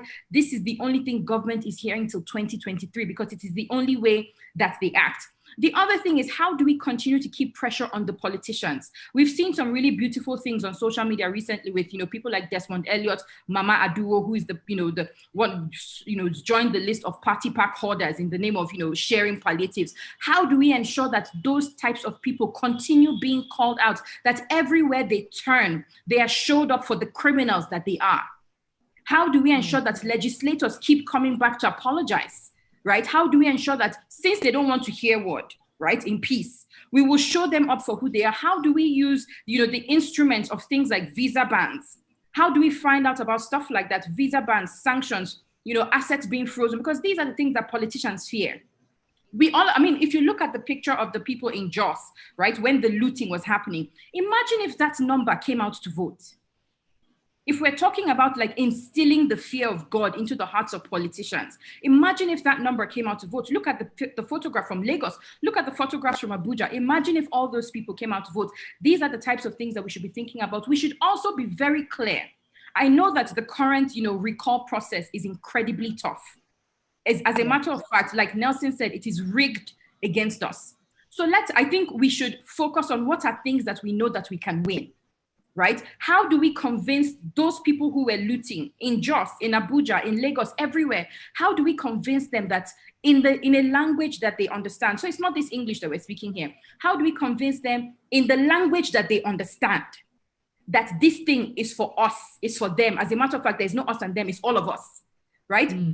Because when you think about election day, I've been monitoring elections in Abuja once, and out of at a polling booth where 900 people could vote, only 4 people came out. 4. So you don't have any power with politicians. There's nothing you're holding against them. But these off-cycle elections, I know we've just done our last ones, but how do we make our issues election issues? So did you ensure that people received compensation? If they didn't, why are you even wasting your time to campaign? Because you're not going back. But if we don't register, if we don't double our numbers, right? Because in 2019 we weren't 180 million in the country, and we have a new crop of people who have just turned 18. How do we force government to ensure that first quarter of next year, come hell or high water, the registration starts? And once you register, you keep that PVC to your chest and make sure that you use it to ensure that our brethren who died in Lagos, in Akure, in Obomosho, literally everywhere that they died, that they receive their compensation either in cash paid to their families or via votes on election day. Okay, so I'm collating a lot of things. So you're talking about making sure we put pressure on INEC to start voter registration and collection of PVCs early. I think Nelson also said something light with that. We've talked about the recall process as well, and how cumbersome it is. I've gone over that on radio many times and on the program Office of the Citizen. And as Nelson said, it is rigged against us. But it doesn't mean that we should not have a long-term projection as to how we change that. So noting the easy wins, noting the low-hanging fruit, and then noting the long-term goals that we have. Bulama, let me come back to you now. One of the demands of the 5 for 5 is also increasing the salary of the police and compensation for their job of protecting lives and property. It has been probably the most controversial one of the 5 for 5, but it's there. It is a demand. And some have said that regardless of anything, this is not about a lack of salary. This is not about a lack of take-home pay, that there is something fundamentally broken with the Nigerian police that allows many officers. We hear from politicians that it's a few bad eggs. At this point, many believe there are only a few good eggs in the Nigerian police, but there's something inherently broken that allows them to behave in the way they are behaving. So you already said you have an issue with the fact that we have 36 plus 1 investigative panel of inquiry, but now how do we track some of the reforms that government is pushing? We've seen the Police Act of 2020, and that's been challenged in court, and that has some issues right now. But how do we track the reforms that government says they're pushing for the Nigerian police? Yeah, I mean, another excellent question. And I think the first way to track these 5 and also the more reforms we are asking about is to first for us to understand the reforms and the demands we are making. And that's why I think even our 5 demands require some operationalization. We need to do some more work to define some of them. So for example, if you take the question of compensation, we just said we want them compensated. What does compensation mean? How much do we want, for example, those who died to be compensated with? Those who lost limbs or were detained for these years, how much do we want them to be paid? Let me just give you a real example. The protester that was killed recently in Kano has been compensated. His family has been compensated by the Kano state government, but do you know how much he was paid? They paid them 500,000 naira. And the police topped that up with 50,000 naira. So why? Because we just said compensation. We need to put value on each of the categories of violations we are talking about. And then it will then be us and the government bargaining, not us allowing the government to unilaterally define what compensation is, what is to be paid, and then they start paying. The second point I want to make also deals with all the other demands, but also compensation in particular. The point Nelson made around the Attorney General's consent. And he's right that you need the consent of the Attorney General before you enforce monetary judgment if you are doing a garnishee proceedings. The 2 points I want to make there is you can go through other processes, not garnishee, without the consent of the Attorney General. But even in the case of the Attorney General, and this might be for the benefit of lawyers who are on this call, the Court of Appeal has made a very important decision in 2017. In the case of CBN against Interstellar Communications Limited, reported in Part 930 of the All Federation Weekly Law Report. The Court of Appeal says, where the Attorney General has been joined in the original suit as a party, there is no need for consent. So what I would advise us is, in any case we are dealing with police brutality or any kind of brutality, just make a simple point of joining the Attorney General of the Federation or of the state as a nominal party in that suit, so that when judgment is given, there is no need for consent after the judgment. You just enforce the judgment through garnishee proceedings. Now, on the question of, police salary, for me, it's not only salary, and that's why I said we need more operationalization. It's the condition of service of the police force, whether it's 21st century investigation equipment, issues dealing with the guns they are using, issues dealing with the entire conditions of service, their investigative capacity, their educational capacity, their moral standing in the society. Everything needs to be upgraded. And I think that's what we should be fighting for. But I take the point that salary, and this is not a way to justify their killings and all that, but the average police officer you see on the street earns between 40 and 50,000 naira. He is hungry, his family is hungry. He sees you in a car. He is holding a very heavy gun that is dragging him to one side, and he is under the sun. He is hot, dry, and empty, and is just angry and annoyed with every Nigerian. And that's why, psychologically, some of them do what they do, but that doesn't justify what they do. We need their condition of service upgraded. And the final point I would make is that for these demands, and for our bigger demands, including issues with elections, with other socio-economic issues in the country, we need more organization. We need more strategy and planning. We need to make this a full-fledged movement with a leadership, with teams charged with particular things, with an action plan on how to go about each and every one of these issues. It's not something we can take for a leisure or just part-time, because it wouldn't work that way.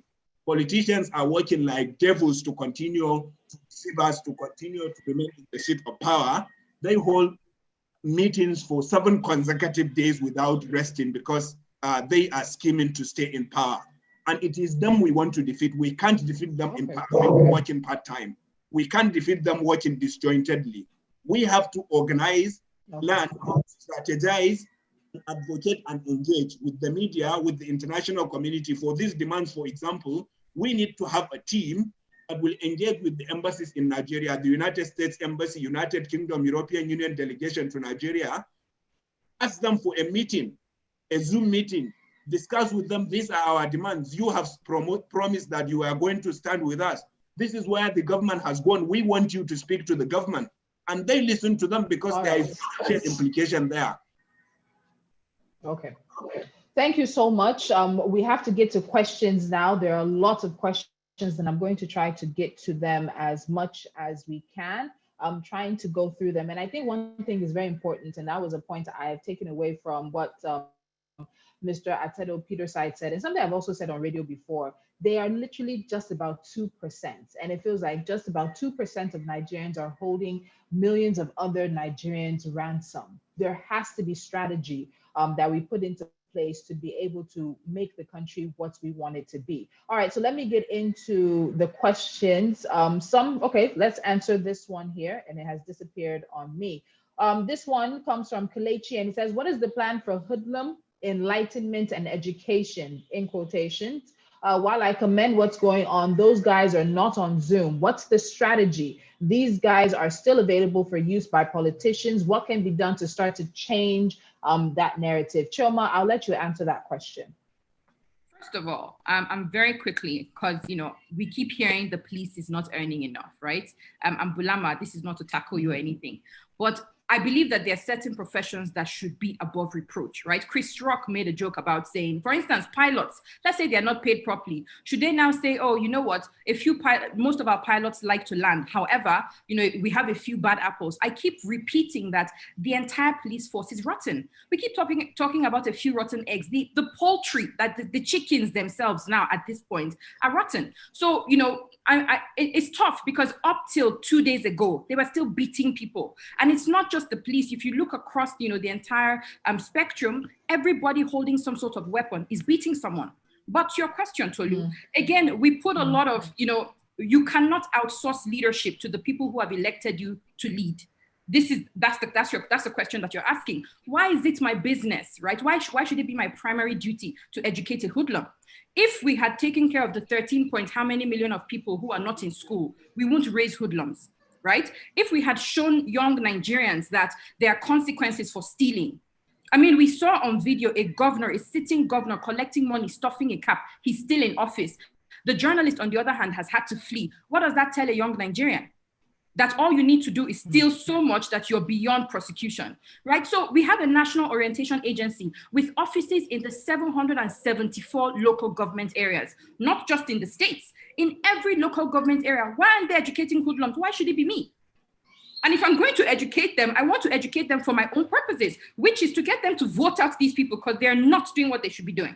So when you talk about how do we educate hoodlums, I think now, rant over, how do we educate hoodlums? I'm going to call them young people. I'm going to call them citizens, because first and foremost, this poverty is hitting everybody. Like sometimes I joke and say, I'm 2 minutes from standing on the streets cap in hand, because little by little, there was a time Madam Obiazekwesili said, the number of people who are sliding under the extreme poverty line, not just poverty, extreme poverty line, that number of people is increasing and rapidly. So how do we educate our fellow citizens?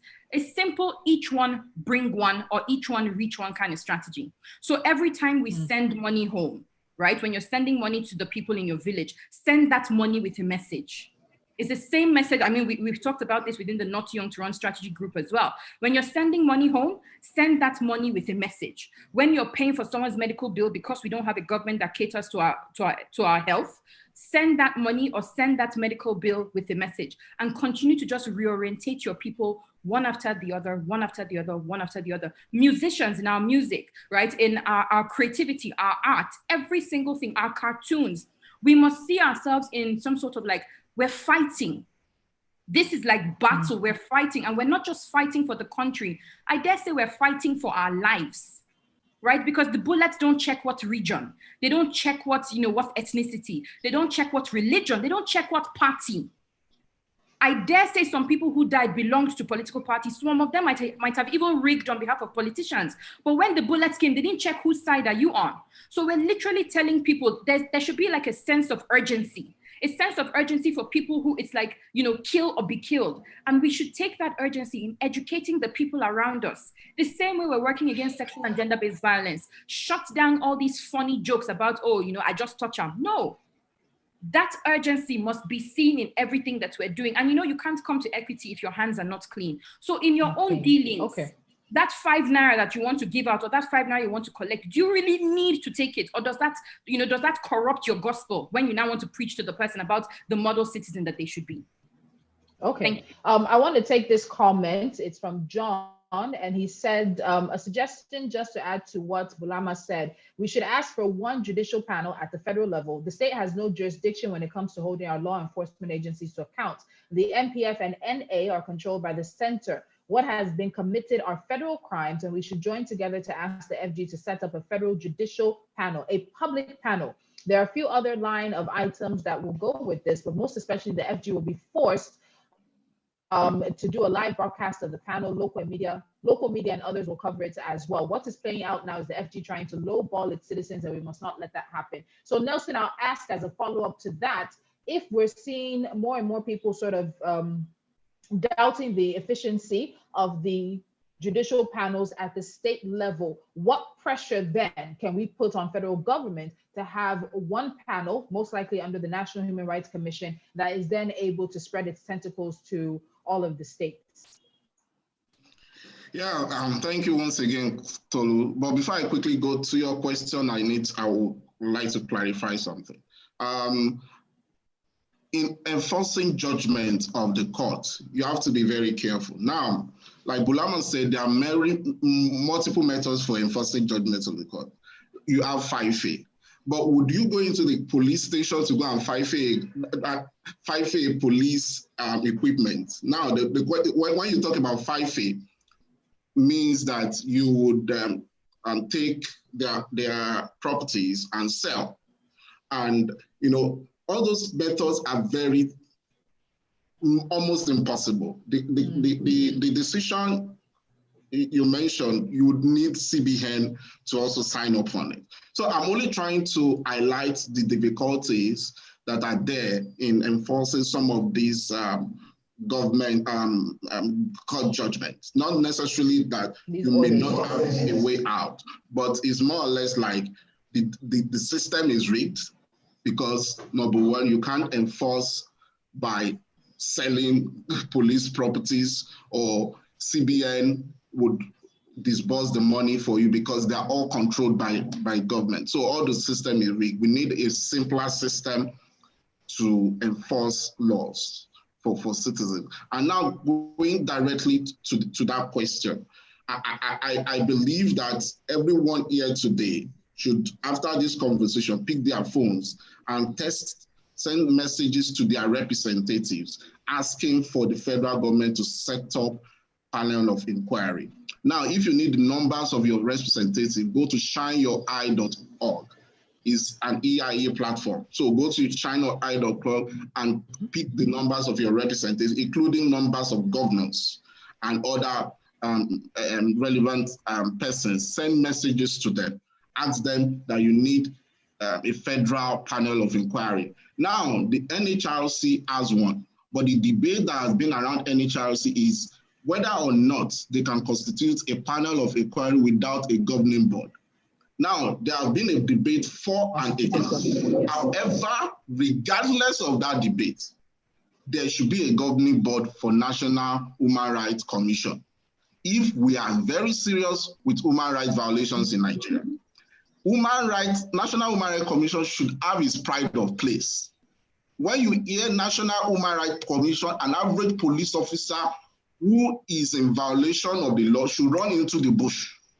We shouldn't have a National Human Rights Commission that is not, put in the necessary, is not given the necessary powers to act.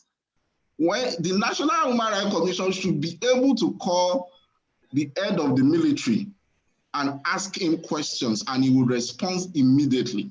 That is the kind of National Human Rights Commission we should. Thank you. Okay. Bulama, I want to ask you this question because I find it very interesting. It's coming from Lola Adekanyi, and she says, would we consider revision of the 5 for 5 that makes it more strategic and address the broader issues that we have discussed today, that is beyond the temporary accountability of the police? And she actually also put some policy strategies there. But I send this question to you particularly because you've made mention of the fact that there has to be strategic actions and development and movement, and that we really need to look at each of the demands and itemize what we expect to be done, define those demands. So do you think at a point in time, maybe even now, we need to consider a revision of the 5 for 5?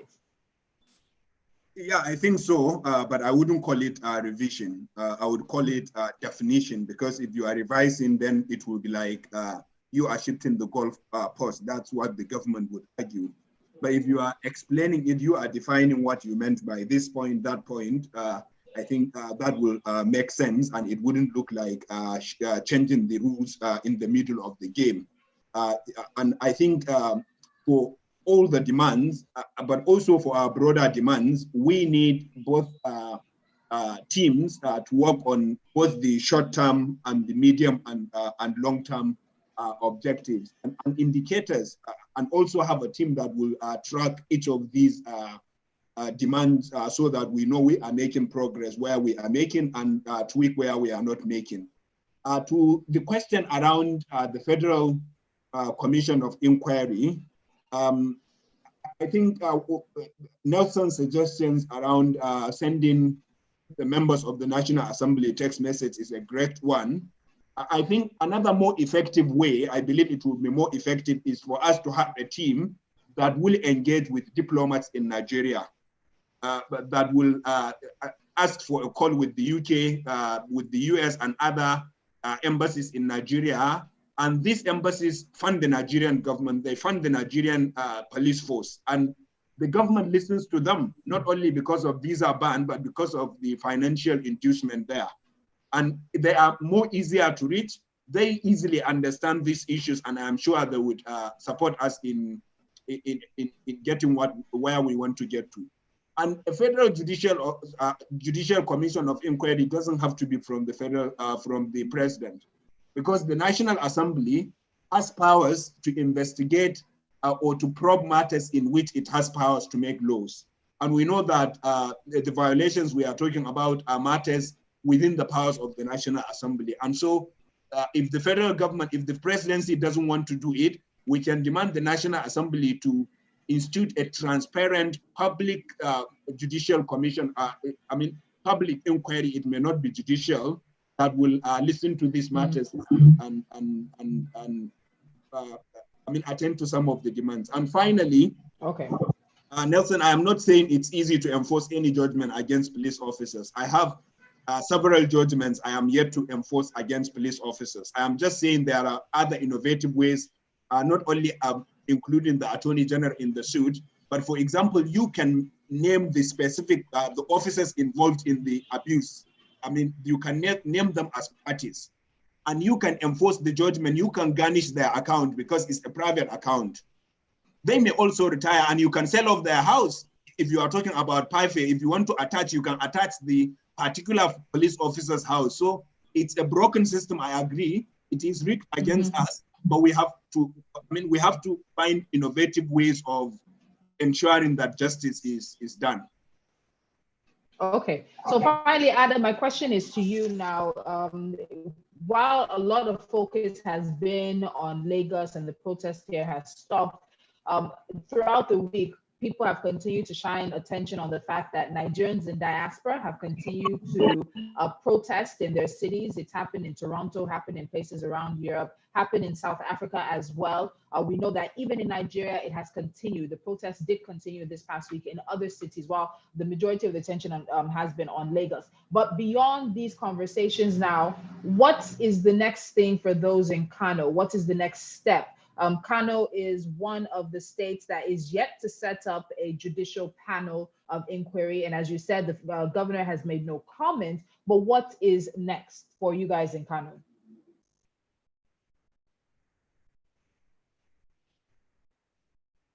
Okay, we can't hear Adam.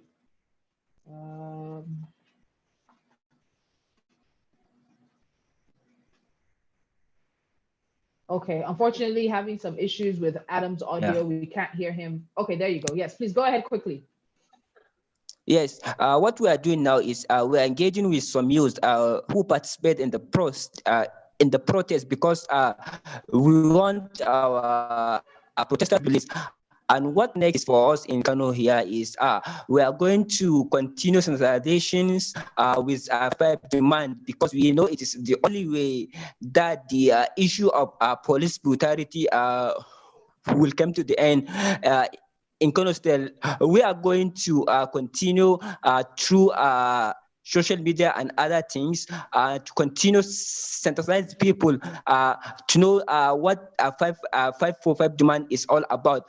Because when we started when I first called for the protest in Kano State, only me and my friend were present at the Kano State police headquarters. Yes. But later when we go back, when we go back, I talk with so many people.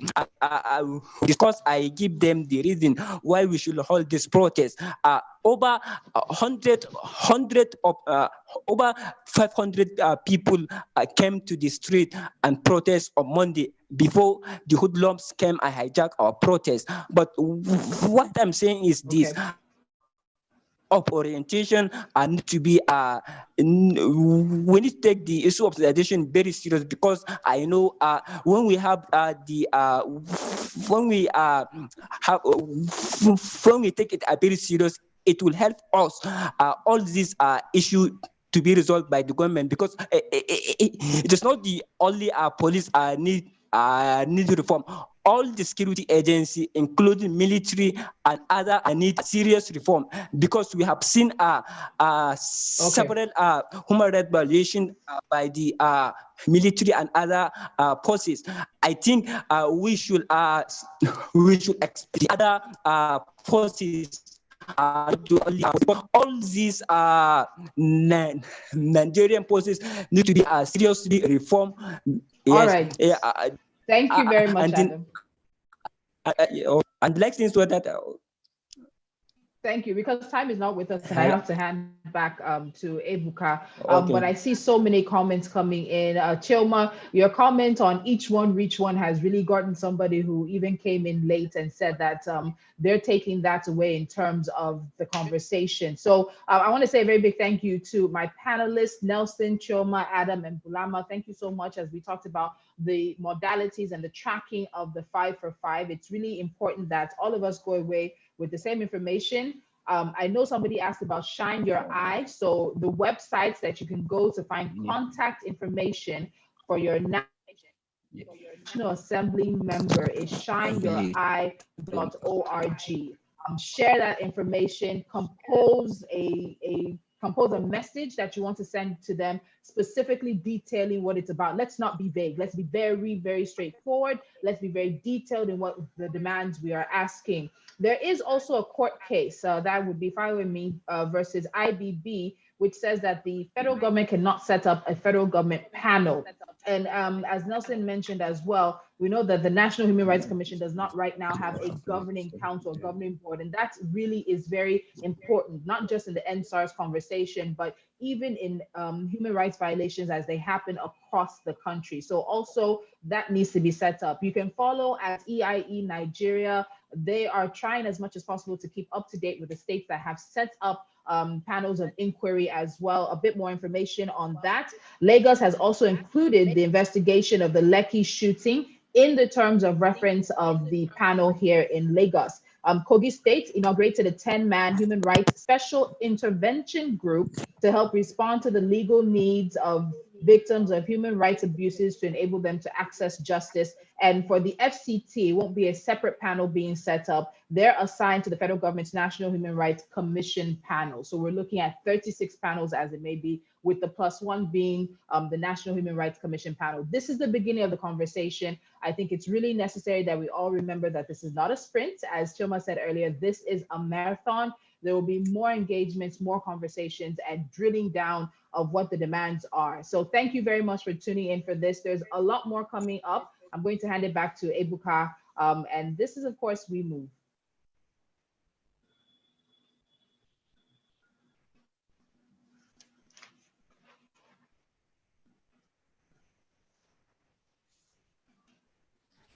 Thank you very much, Tolu, for that very insightful conversation there. Thanks for clearing up all the other stuff as well. Just to reiterate that from information gathered, just 8 states have still not constituted a judicial panel of inquiry. I think that's Kebbi, Zamfara, Oyo, Kano, Jigawa, Yobe, Gombe, and Borno. So 28 states and the FCT have constituted judicial panels so far. We still have so many people who are going to be part of panels here today, and conversations, Chidireke, Mr. Macaroni, Akin O, Rinu, Dwola, FK Abudu, Samson Itodo, MI, Fakria, Hashim. So please, wherever you are, just stick around because there's so much that we're still going to be talking about, because this conversation, like I said, is only just beginning, and we're only here to make sure that we further all of these conversations. Coming up next is just a bit of a breather before we continue with the conversation. And it's from one of our favorite artists. Super talented, has a lot of longevity, and is still very relevant, not just in music, but in conversations that have to do with advancing the cause of a better Nigeria. Please welcome MI.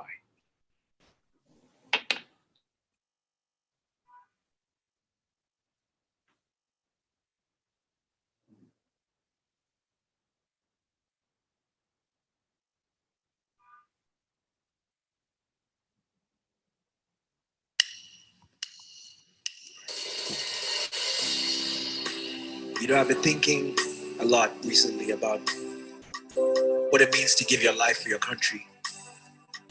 You know, and I think about all my dreams, all like the hopes I have of like tomorrow, of getting old, you know, being married, having kids. And I think about someone taking that away from me and what that means.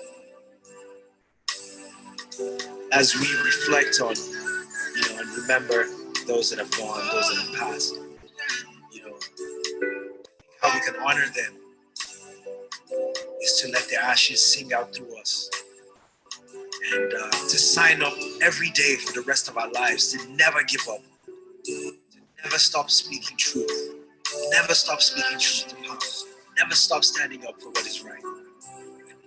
And so I dedicate this song, Ashes, to their memory.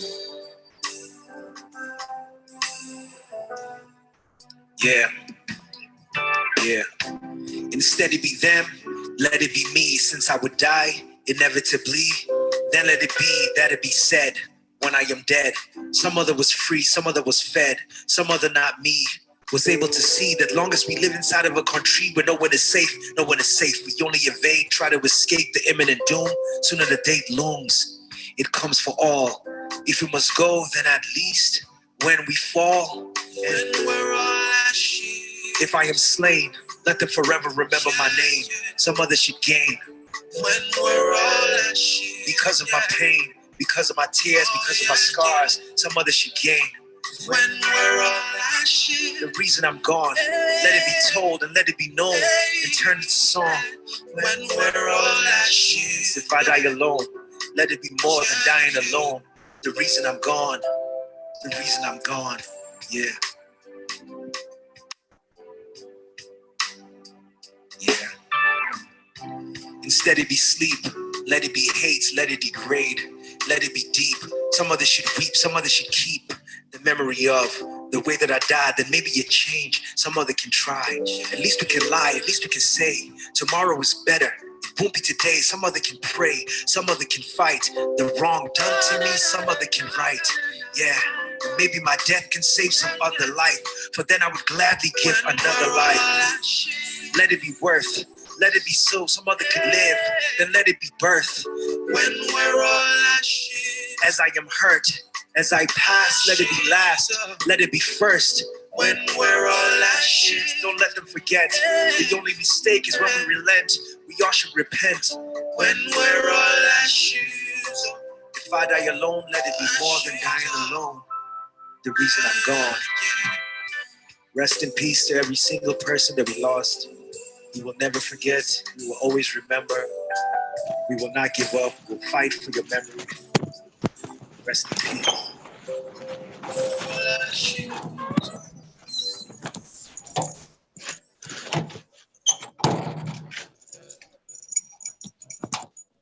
Thank you very much, MI, for that emotional performance and very, very, very timely we are still in a state of mourning. A lot of people died, were killed. Lots of souls passed away as a result of this movement, and we can only keep remembering them. Of course, all the people who have died in the course of the years and decades even as a result of police brutality.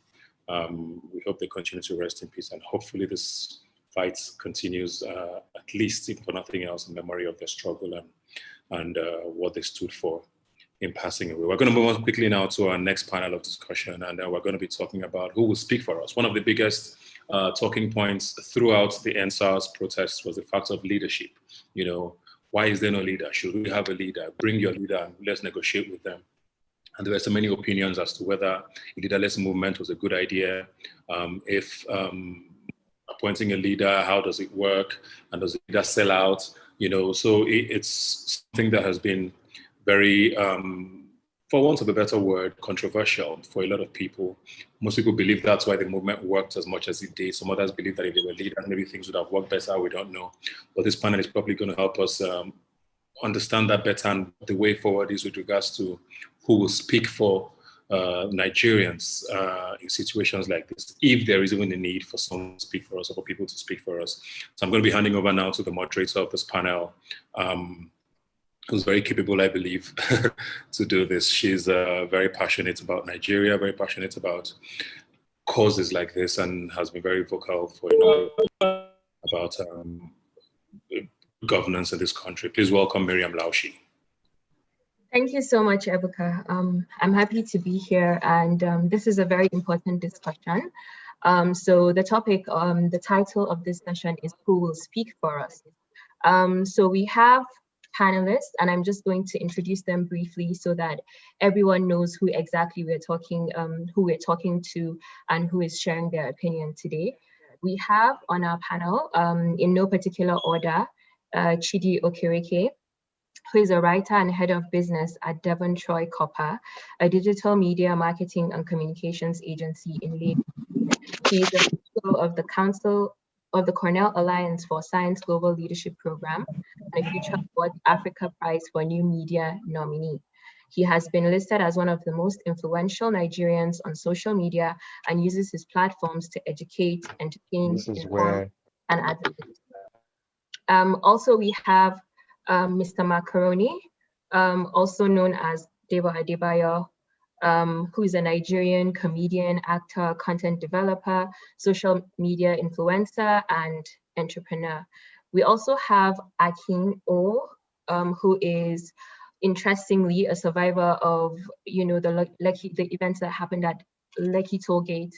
And finally, we have Rinu, who is a Nigerian activist, human rights activist, brand influencer, and media strategist.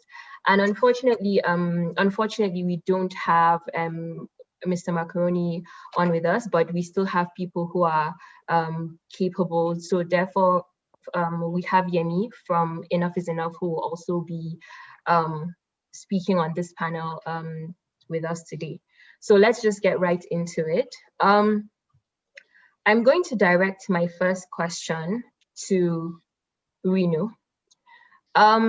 People kept saying throughout, the protest, the period of the protest, that who is the leader of this protest? Your voice and the voice of a few others obviously stood out the most. And a lot of people are saying that there should be recognizable leaders. There are arguments for and there are arguments against. We've also seen the government of Nigeria trying to find out who is the leader so that we can talk directly to them.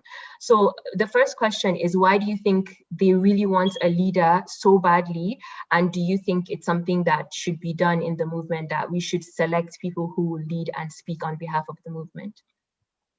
Well, for me, I think they wanted a leader because they knew that having a leader would lead to the stopping of the protests.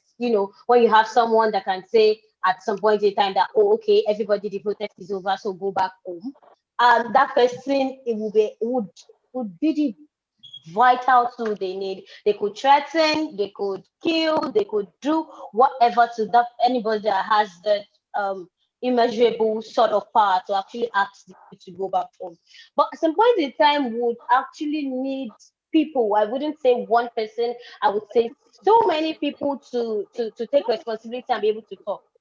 Because if we had kept going on that way about no leaders, at some point we'll definitely crash, because we see now so many groups are popping up. This is Arise Nigeria, this is that, this is blah blah, and they're saying, oh, they actually also want a better Nigeria, but are they doing it the right way? We had people that were actually there just to cause confusion and cause violence. We're not actually here for the violence. We're here for a better nation. We're here for a better land. So we would actually need a kind of forum, I'll call it forum, where groups in targeted coalitions can come together. And actually, I do not know if we have the energy to sustain that. People are saying that let's wait till 2023, let's stop the protest now and wait till 2023. Do Nigerian youths have the energy? Can they sustain that energy to the time where they will actually need to all come out in cooperation and talk together as one? So we need that forum that will be able to sustain the energy over the few years, because like Chioma said, and like the group says, that this is not a sprint, it's a marathon. And for something to be a marathon, that means you actually need point people. You actually need people that still continue the protest. Imagine we set up the judicial panel set up. Who are those that are still continuing the momentum? The momentum has to be kept. Who are those that are still saying, oh, this is what we need to do. Electoral reforms is what we need to push for right now. This is the forum where we have to discuss, oh, these are the things we are doing at this particular moment. Everybody's attention is focused on judicial panel. For me, I personally believe that judicial panel is just a strategy to just, to dampen our energy. Because this thing is for 6 months. I don't expect people energies to still remain constant for 6 months. Like at some point in time, people will definitely get tired. So who are those still keeping on the moment? Who are those saying, oh, this is what we need to do. This is where we need to put pressure on the government. This is where the government needs to know, oh, who are those filing petitions? If it's petitions that needs to be filed, who are those going to representative house if those are the places that we need to go? Who are those doing what needs to be done? For me, it's not about action. It's not about, oh, let us plan to do this. What are we doing right now at the moment? That's the question for me. Because there was this disconnect. I shouldn't call it disconnect. There was this lack of synergy between the youth themselves. We're clamoring for something. We're clamoring for good governance. We're clamoring for a better land. But there's this disconnect. This one seems, oh, this is the right way I think we should go about it. This is the right way I think we should go about it. There's that lack of a forum, like I would say, that will bring all these wonderful ideas into one. I say, oh, let us go this way. And I mean, people also allowed their ego to play into power and say, oh, this person cannot actually tell me what to do. Everybody became government on their own, and so we cannot have different governments. Everybody claiming to be government. We had, I wouldn't like to call them hoodlums, but we had the mostly uneducated counterparts, on the streets, forming government on their own and say, oh, for this I can block the roads and just do whatever I want. We had the internet generation, in front of House of Representatives, in front of governor office, that are carrying clapboards. There was a disconnect, which we need to talk about, and that's what we're talking about. I love that. All right, thank you so much for saying that. And you made a point about, the strategies that need to be, the steps and the tactics that need to be taken going forward so that there's a direction. So I want to take that question to Chidi. Based on everything that she has said and knowing that, we need to move forward beyond what we've done so far, and we can see clearly that the issues are even cross-cutting. So what kind of approach should we be taking in terms of building a leadership within the movement? And do you agree, should we have a leadership or not? Hi everyone, thanks for having me. I mean, the decentralized nature of the protest is one of the reasons why it was largely successful. There were no people that people could target, and then you know how they say when you cut off the head, the entire movement scatters. We did not have that. But at this stage, what Rinu said is correct. At this stage, we need to remain decentralized, sort of, but then coordinate, organize. One of the rules of organizing, I mean, when I did it as a course back in the day, one of the rules of organizing is trying to make sure that you're all aligned. Everybody's aligned. Even if you all have your different leaders, even if everybody is a leader in their own right, it's direction. It's not to have magnitude, we have direction. It's like vector, it's not like a scalar, it's scalar movement. We're moving in one accord. we decide on strategies, what to do, what not to do, rules of engagement. If a time comes when we are required to talk to the government or something, we have representatives on standby who are going to do that. We will not start trying to pick people. Mr. Atedo Peter said something during his presentation. He said something about selecting people amongst ourselves, presenting some of the people who are some of the loudest voices, some of the most influential people amongst us, some of the people who are skilled in things like this, and then projecting them, but then leave the door open for other leaders to come in. And that is very, very critical. That is very, very key. That is one thing the previous generation refused to do. They decided to, hoard all the juicy positions and keep it for themselves and their children and their friends and their cronies, and that's where nepotism sets in. So this time we're trying to make sure that even as we are leaders, everybody has a voice. Every voice is recognized. Every voice is taken into cognizance. And then at some point, as we grow older, we're ensuring that we're grooming those who are going to come after us and not going to take the leadership positions if we do have leaders at the end of the day. So one of the reasons why I'm very, very impressed that this is happening is that we now have a table. We now have a table, and then everybody who has led protests, anybody who's been a key figure, everybody who has been a part of the entire protest knows that there's a table, and then we try to get seats at the table. So I'm imploring other people who are not here, who are not part of this now, to take advantage of the fact that we're organizing. It's all for good. It's all for one purpose: taking back Nigeria and then ending bad governance. All right, thank you so much. And so I'm going to move on to Akin now. Voices were being muffled at the time when there was the shooting at Lekki Tollgate. And, it was really heartbreaking when people came online and said it was fake news, when a lot of us watched it and saw terrible things happening. So I just want you to share with us your account of what happened and what was going through your mind at that time, so that we can make it known to people that this really did happen. Sure. I think this has been an insightful panel so far. I'd say this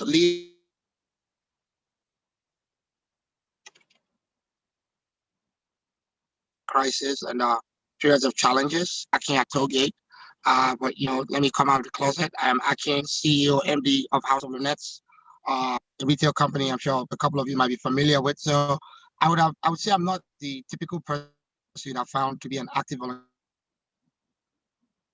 to protest, living my business, living all of the tasks I had to get done behind and showing up every day. So the day of the protest at about 2:00, myself and a few other volunteers, coming steadily, decided to stay back and protest. It was not a decision that was easy. And I think for some of the people that decided not to stay, we did not fault them, because again, not everybody was, prepared to face any of the blowback that may have happened.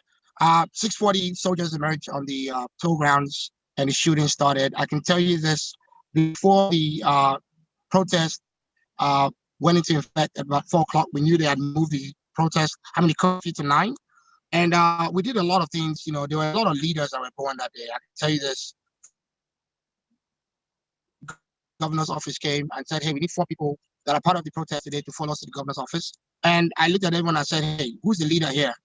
It was basically a headless snake. So there was nobody to take, there was nobody to pick up, and it moved forward. Everybody was in strong agreement, and I think there was alignment. Also, again, there's been a lot of conversations about, being a leaderless movement and the successes that have been enjoyed so far. That's one example. Just to take you back, we cleared the surroundings of the protest ground, make sure there were no hoodlums, people that would come in and foment trouble with the soldiers, no stones. We put up barricade, got all the old ladies out, and in the most exciting way, even did a simulation of what would happen, what we would do and react to when the soldiers come up on us at the protest grounds. And people are waving their flags, singing national anthem. And at the point where the soldiers emerged, 6:40 p.m., the shooting started. A lot of people were calm. They sat down. I can tell everybody here watching and listening, I have never seen brave Nigerians like what I saw on October 20th. I think this country went through a rebirth.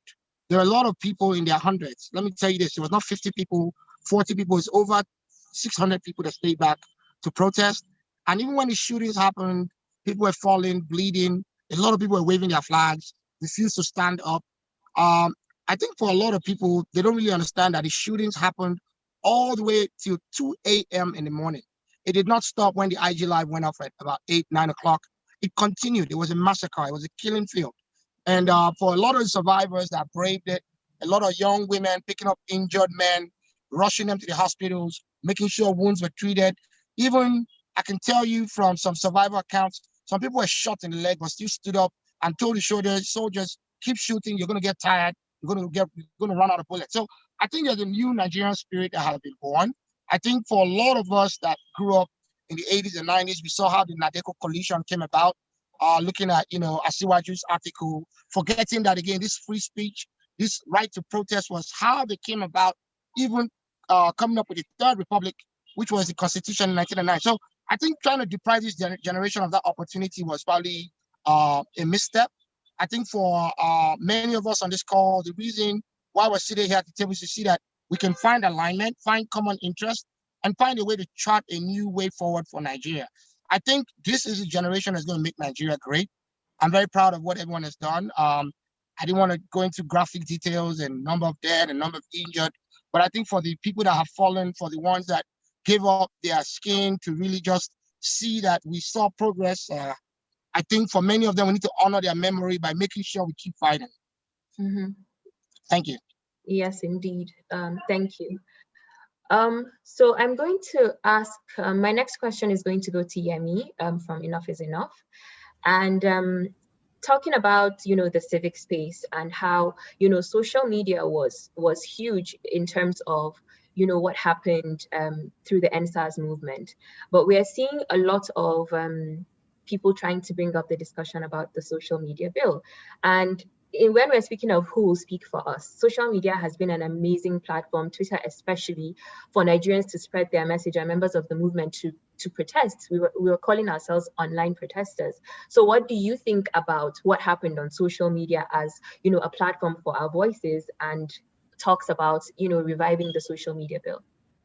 Thank you very much. I think the history or the role that social media has played in civic activism in Nigeria cannot be understated.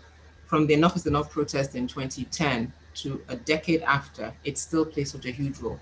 We remember after 2010, in 2011, politicians came on and they couldn't handle it because unlike radio and TV, that's unidirectional, social media is bidirectional. So as they are saying what their truth is, citizens are responding.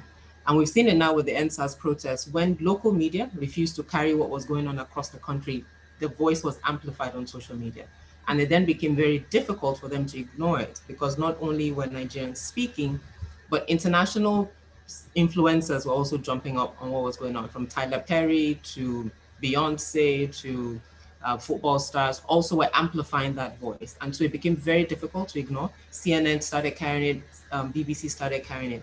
And as we've seen in Nigeria in the past, our president or the presidency, if I use that word, responds to international pressure, responds to international comments. So when they're being reflected, it's like a mirror that's looking back at what's happening in the country, they tend to respond.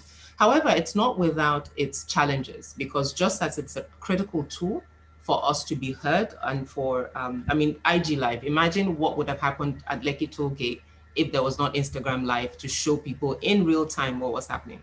I had a conversation with the government official at the time and he was trying to calm me down that, oh, be careful about fake news. I'm like, there are 10,000 of us watching this thing live. I'm not quite sure what you are trying to say. So in as much as it's a fantastic tool that gives us voice, we also need to be mindful and be very vigilant about the role that government will try to play to clamp it down. The narrative has been set and they're driving it very directly. The National Security Advisor has talked about social media inciting people to violence. Well, they don't, and I wonder how people burning and looting was a function of what they saw in social media, when if you actually spoke to the people who were burning and looting, probably don't have social media accounts. So how they're trying to tie that to peaceful protesters, holding a flag, singing the national anthem, and the trajectory of peaceful protesters became looters. It's what they're trying to now pin on social media. So I would say, really citizens being careful and being vigilant. So they've shared shineyoureye.org. Everyone should call whoever represents them. Every Nigerian citizen has a senator that represents you. You have a House of Rep member that represents you. Make them your closest friends. Call them in the morning, call them in the afternoon, call them at night. and put fire under their behinds, because none of them spoke during this whole saga. And I'll especially use those in Etiosa, for example, who represent people in that Lekki axis. None of them spoke. So put them on blast. Consistently say that social media is our voice and we will not allow you to control it. But also that we also become purveyors of just reinforcing truth.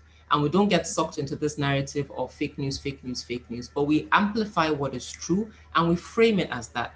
Truth is truth, fact is fact. And we emphasize that more than getting to a point where you've watched IG Live for an hour, and because of everything that people are saying, you're now wondering, did I really see that? Did that really happen? No. Let us ensure that we don't get sucked into reinforcing this whole notion of fake news, but really talking about what we see as fact and emphasizing it as our truth. Mm-hmm. Thank you so much. I think just the fact that social media has been huge, it's definitely important that, you know, we strategize on how we're going to handle it. And I think it's great that you mentioned very salient point about, recognizing the truth and pushing our own narrative and not what, you know, the fake news merchants try to put out, you know, in the process. So thank you for that contribution. I want to go back to Rinu again. I watched your interview with Chude. I don't know if Rinu is still online, but if you are, so my question is for you. I watched your interview with Chude and you were talking about how you were upset on Instagram Live when people were telling you, stay safe, when you were pretty much in danger in the face of police at that time. And Mr. Macaroni or Debo, I think he came up at that time to support you in the process, right? So we've seen, you've mentioned it before already, but we've seen movements kind of peak and then die depending on, you know, how it's sustained and all of that. But at the time ENDSARS movement kind of took off, I think we were all surprised. What do you think about the zeal that, you know, the youth came out with after that, you know, because I know in the beginning there weren't so many people coming out to protest. And also, how do we maintain the momentum? Which kind of energy should we have going forward? How do we maintain it? I think you're on mute, if you can unmute yourself. Yeah, for me, it was wonderful. You know, when you don't expect something and that thing comes to reality, you're surprised, you're shocked. You know, I got you have youths urging ambulances. You have youths saying, oh, the government actually put down feminist accounts at some point in time, and they raised up Bitcoin's account, and people are still donating. You have people going around picking refuse or picking debt on the ground. You add, you know, this unity. We already have the structure, and that is what I keep repeating. We don't need to build up another structure. We already have this vibrant and youth with high efficiency that can do things. The only thing remaining is for us to create databases, forms that people can, oh, you're an analyst, this is where you should sign up. Or you can volunteer to do political education. This is where you should sign up. Oh, you can give us strategies to use. This is where you should sign up. Or you can get involved in grassroots consistency. This is where you should sign up. We have older generations. We have people like Mr. Peter Side who can offer advices. Oh, this is where we have our bedrock of knowledge where we can always refer to that. Oh, what is the next step to take? Where are we going to go? Oh, you have people that can be active at protest funds. This is where you should go. That is what we need. We do not actually need people to be staying in one side and waiting for some people to actually start up something. That is the zeal I saw. I saw feminists I saw them create an helpline where people can actually call, oh, you need funds in Ilorin, call this +1. You need medical attention. So it was wonderful. It was something I never expected to happen, because I expected, oh, in fact, my thought was within 3 days, the energy will die down and everybody will go back home. But what I saw made me realize that we have this power, we have this energy. How do we sustain it? Create space for everybody, including the grassroots, including our uneducated, largely counterparts. Create space for everybody to fit in. If, for example, the judicial panel, I do not believe that I was the most qualified to go on that judicial panel. But what happened was that were not willing to take up responsibility. Do you understand? Let people be available to take up responsibility. If anything happens to the youth on Kwara State judicial panel, have people ready that they can go in their place. You know, if they say, oh, the youth, they're forming a kind of prejudice against something, you know, they'll definitely try to bring something up. Have another set of youth to replace them. Oh, you don't want this set of youth, we have 2 others. Oh, you don't want those 2 others, we have 2 others. Oh, you don't want those ones, we have other ones. We have this youth everywhere. Let everybody take responsibility one after the other. You're a communication strategist, be in this place. You're a lawyer. Mo Odele had a database of over 700 lawyers across the country. Oh, this is where you're a vibrant lawyer. You're willing to stand up for the people. This is where you should stand up. We have the judicial panel, and we have cases that people are not even being properly represented by their lawyers. And we do not have lawyers on ground that can say, oh, your lawyer is not present. I will represent you. I will speak for you. This is what we need to have. I was disappointed when being at the judicial panel, we do not have youth having their own legal counsel. You know, Lagos State actually sent some lawyers over, and we do not have youth also present and saying, we are here. Yes, we want to know what's happening, want to see what's happening, want to also be able to speak for these people. Do you understand? We need these forms and roles available for everybody to fit in. The confusion and the issue is that people feel useless. They feel, oh, they started their protest. What can I do? I can do nothing. So let me stay at home. Create roles for them to fit in. Oh, you can help us pack. Even if pack, as low as packing chairs, you can help us pack chairs. Pack the chairs. This is your role. Give them tags. People feel important. People feel useful when they are included in these things that we're talking about. It's not about just 3,000 youths. It's not about just we have 80 million Nigerian youth out there. So the people in the diaspora, they still continue with the protest. I wonder how they must feel when they say, oh, even the people we are protesting for in Nigeria, the energy is dying down. So why are we still protesting? Create roles for people in diaspora. We have so many of them that sent funds to Nigeria and are really happy to help. They're really excited that something great is happening in their nation. Create roles for them. Oh, you in diaspora, this is what we need you to do. This is what I have so many of them in my email saying, oh, what do we need to do? And I'm like, I'm not a leader, so I don't know where actually you have to fit in. But if you have a forum where they can come into and say, oh, this is what we can do to help. We have people saying they want to send care packages to people that were injured. They want to send as many as possible. I do not have their database, so it is hard for me to say, oh, these are the people you should send it to. But if you have good forms, you have, oh, I can reach out to Chioma to say, oh, she has the database of people that were injured. Oh, reach out to Chioma. She can actually help you out in facilitating how the care packages can go out to everybody. That is the synergy we need right now. That forum where everybody, both in Dublin, in Toronto, in Canada, in the UK, in Nigeria, in Canada, we're talking about carrying along our northern counterparts.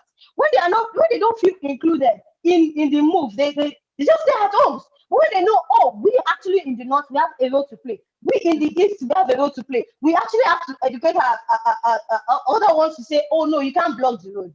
Oh no, you cannot stop this ambulance from passing. Oh, this is what you should do. You know, give them roles. Let everybody feel useful. That's my opinion.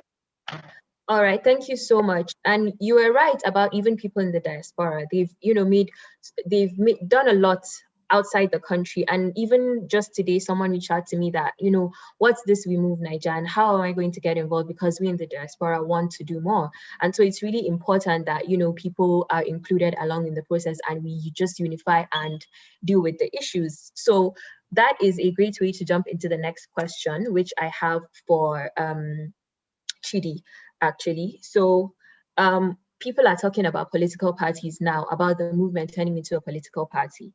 Does that make sense to you? Yeah, it does. I mean, do we want to start a political party right now? Maybe not. Maybe not. But if the movement evolves to become a political party, I mean, I'm down with that. I will encourage and support it as much as I can. It is important that as young people, we do not only stick with creating CSOs, civil society organizations, or NGOs, or bodies like this to put pressure on government. We actually participate in governance itself. Participation includes being members of parties, starting and funding and supporting parties.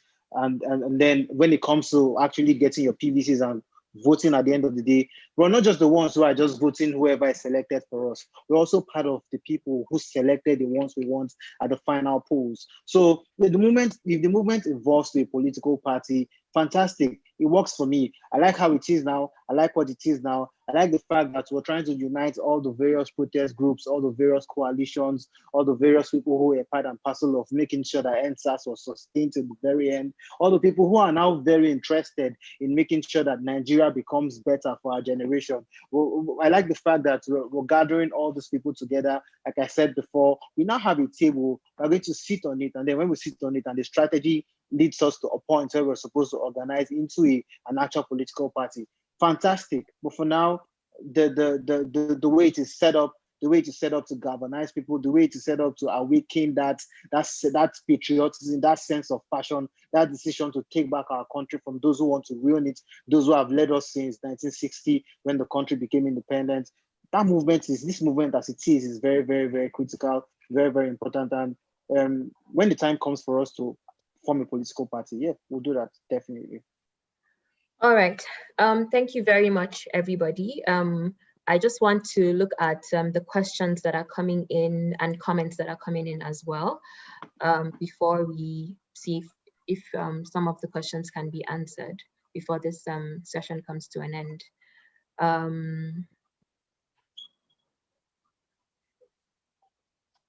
Okay, so basically this is the same kind of question, but outside of an ENDSARS foundation that builds a political party, how do we, I don't know who wants to take this question, right? But how do we bring out, even in today's discussion, we've talked about bringing out young people or whoever has been a part of the movement to run for political office, because we've seen people, our representatives are not speaking for us, right?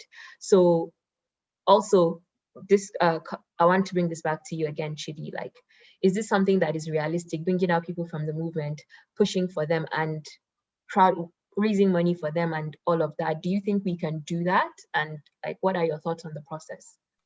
There's this saying about activists making bad leaders. I do not agree with that. The fact that some people who were activists turned out to be not so great leaders does not mean that all activists are definitely bad leaders. Also, when you have brought out yourself, when you have made sacrifices, you have shown the world the kind of person you are, right? You've basically put your well-being on the line, because every single person who went out protesting, to be honest, every single person who went out protesting is a hero, because every single time we're out there protesting, we are putting our lives at risk. I mean, people died. People really, really died. Now imagine that in that crowd, there are certain people who stood out. Those people who are even more targeted.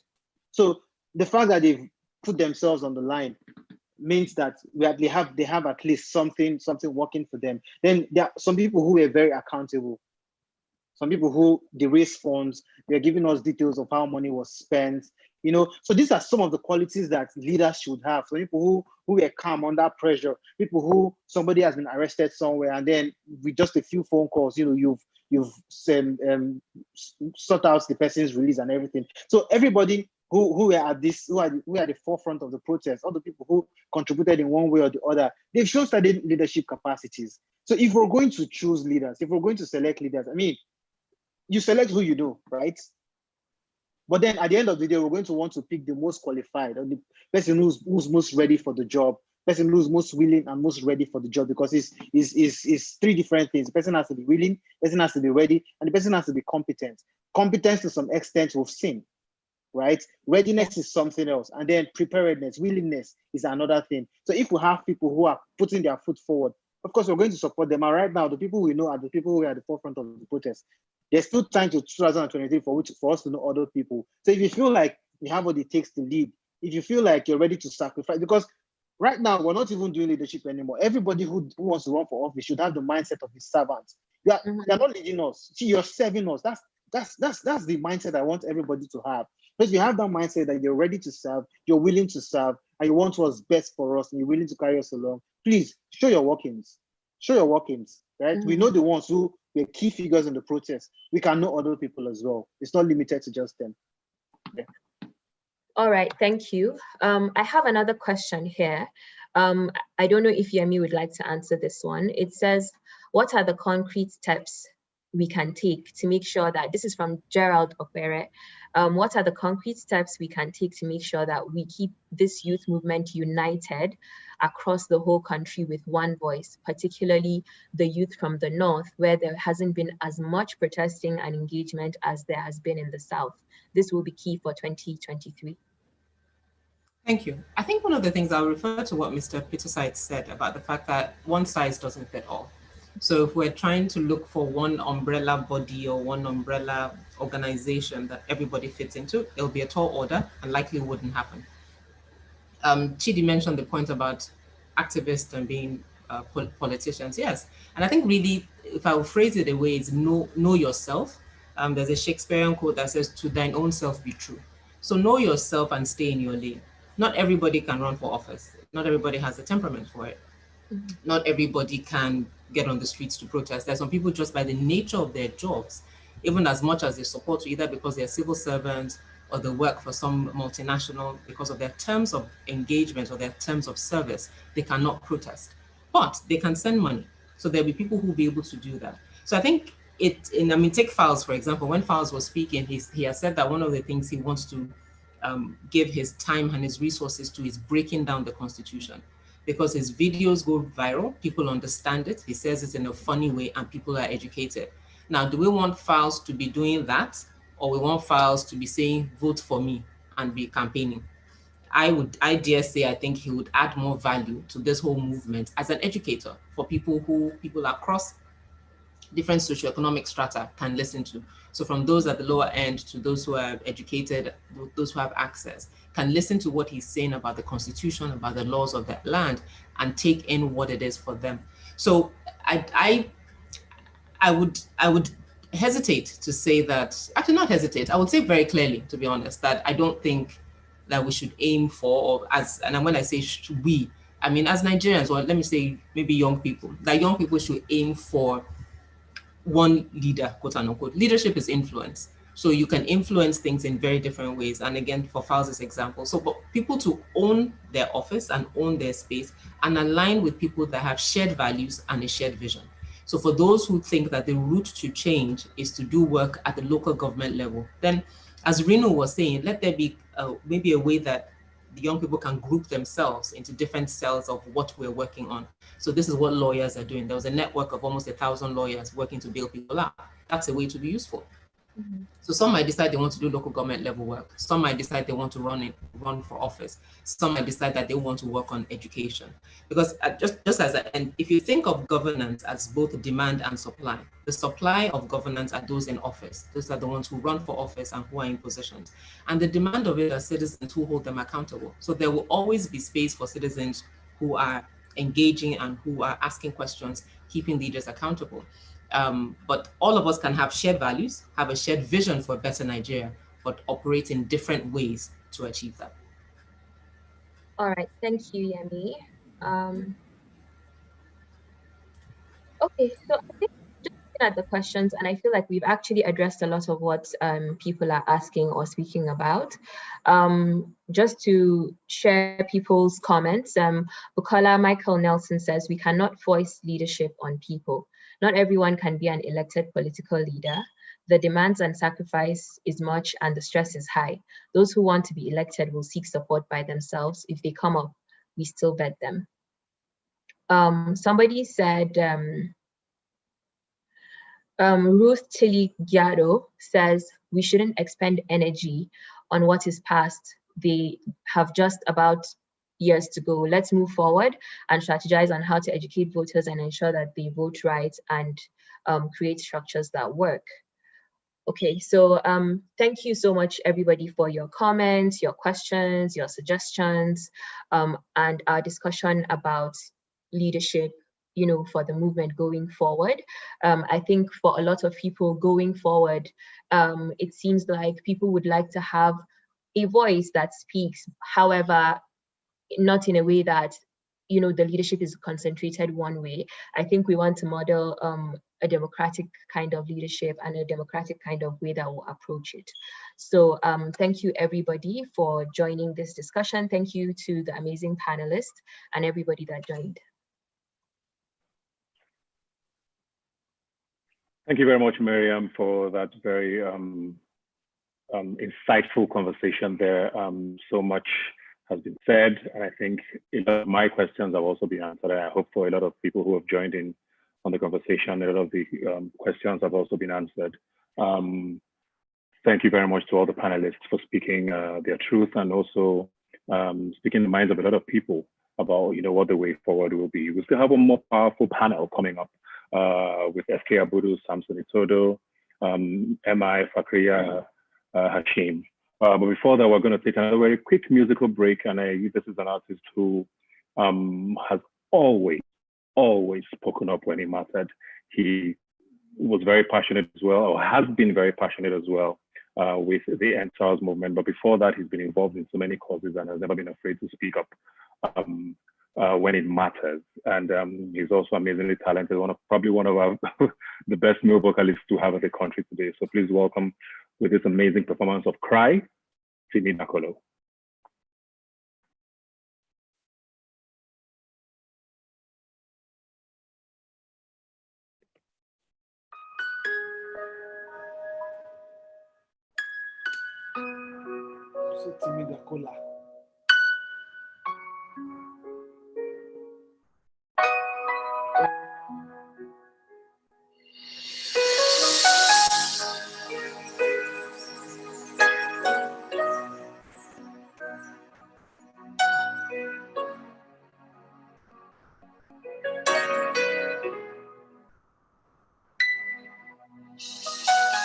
There's a cry from a young boy in the city running wild.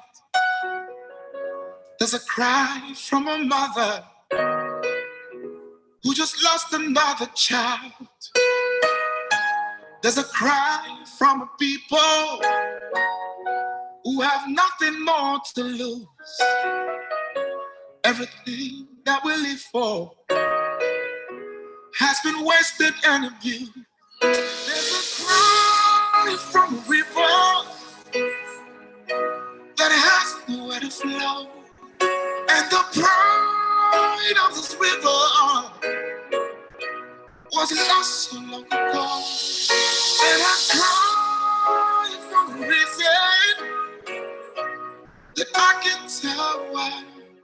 Where did we go wrong? How can we go on? Only hope remains the answer. There's a man on a mission. There's a desperate heart to rule. He says he has a love for the people, yet it calls these people fools. He has cause for the people on a promise yet to come. So to kill one another for a hope that never comes. There's a cry from a river that has nowhere to flow, and the pride of this river was lost so long ago. And I cry for a reason that I can tell why. Where did we go wrong? How can we go on? Only hope remains the answer.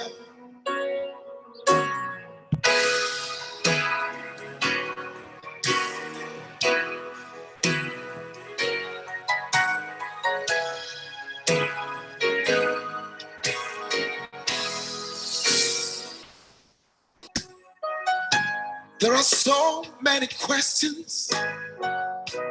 When will all this killing cease? Like the shooting in Lekki toll gate. Folks wanna live in peace, but I believe in the people. If we only have a chance, There's still hope for this future, but the future isn't hand. There's a cry from a river. It has nowhere else to flow. At the brink of this river, it was lost so long ago. See, I cry for a reason that I can't tell why. Why did we go wrong? There's a cry from a river. It has nowhere else to flow. And the brink of this river, it wasn't lost so long ago. Oh, I cry for a reason that I can't tell why. Why did we go wrong? How can we go on? Only hope remains the answer.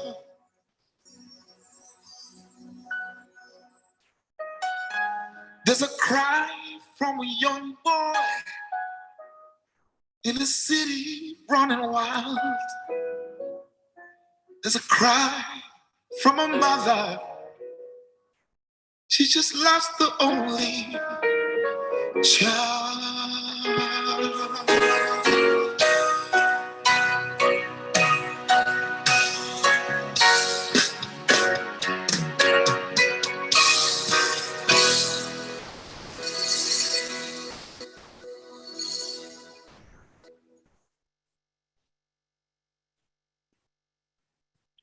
I hope you give an amazing round of applause there to Timmy for that solid performance there. Thank you very much, Timmy. And of course, all the performers so far today, MI, Waje, and of course, we still have an amazing performance to come much later from Dare before we wrap up today. But also a huge thanks to Clout for providing their space to us for the performances for this today.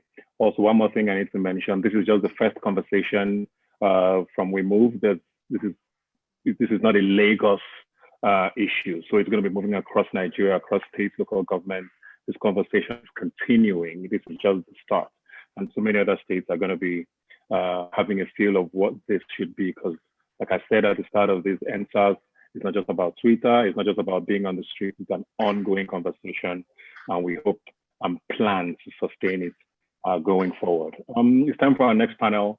And this is very, very important to me because we're talking now from protest to power. I know a lot of the other panelists have sort of touched on it, but it's very important that we're zoning on it now because this is very critical to a lot of what people are saying.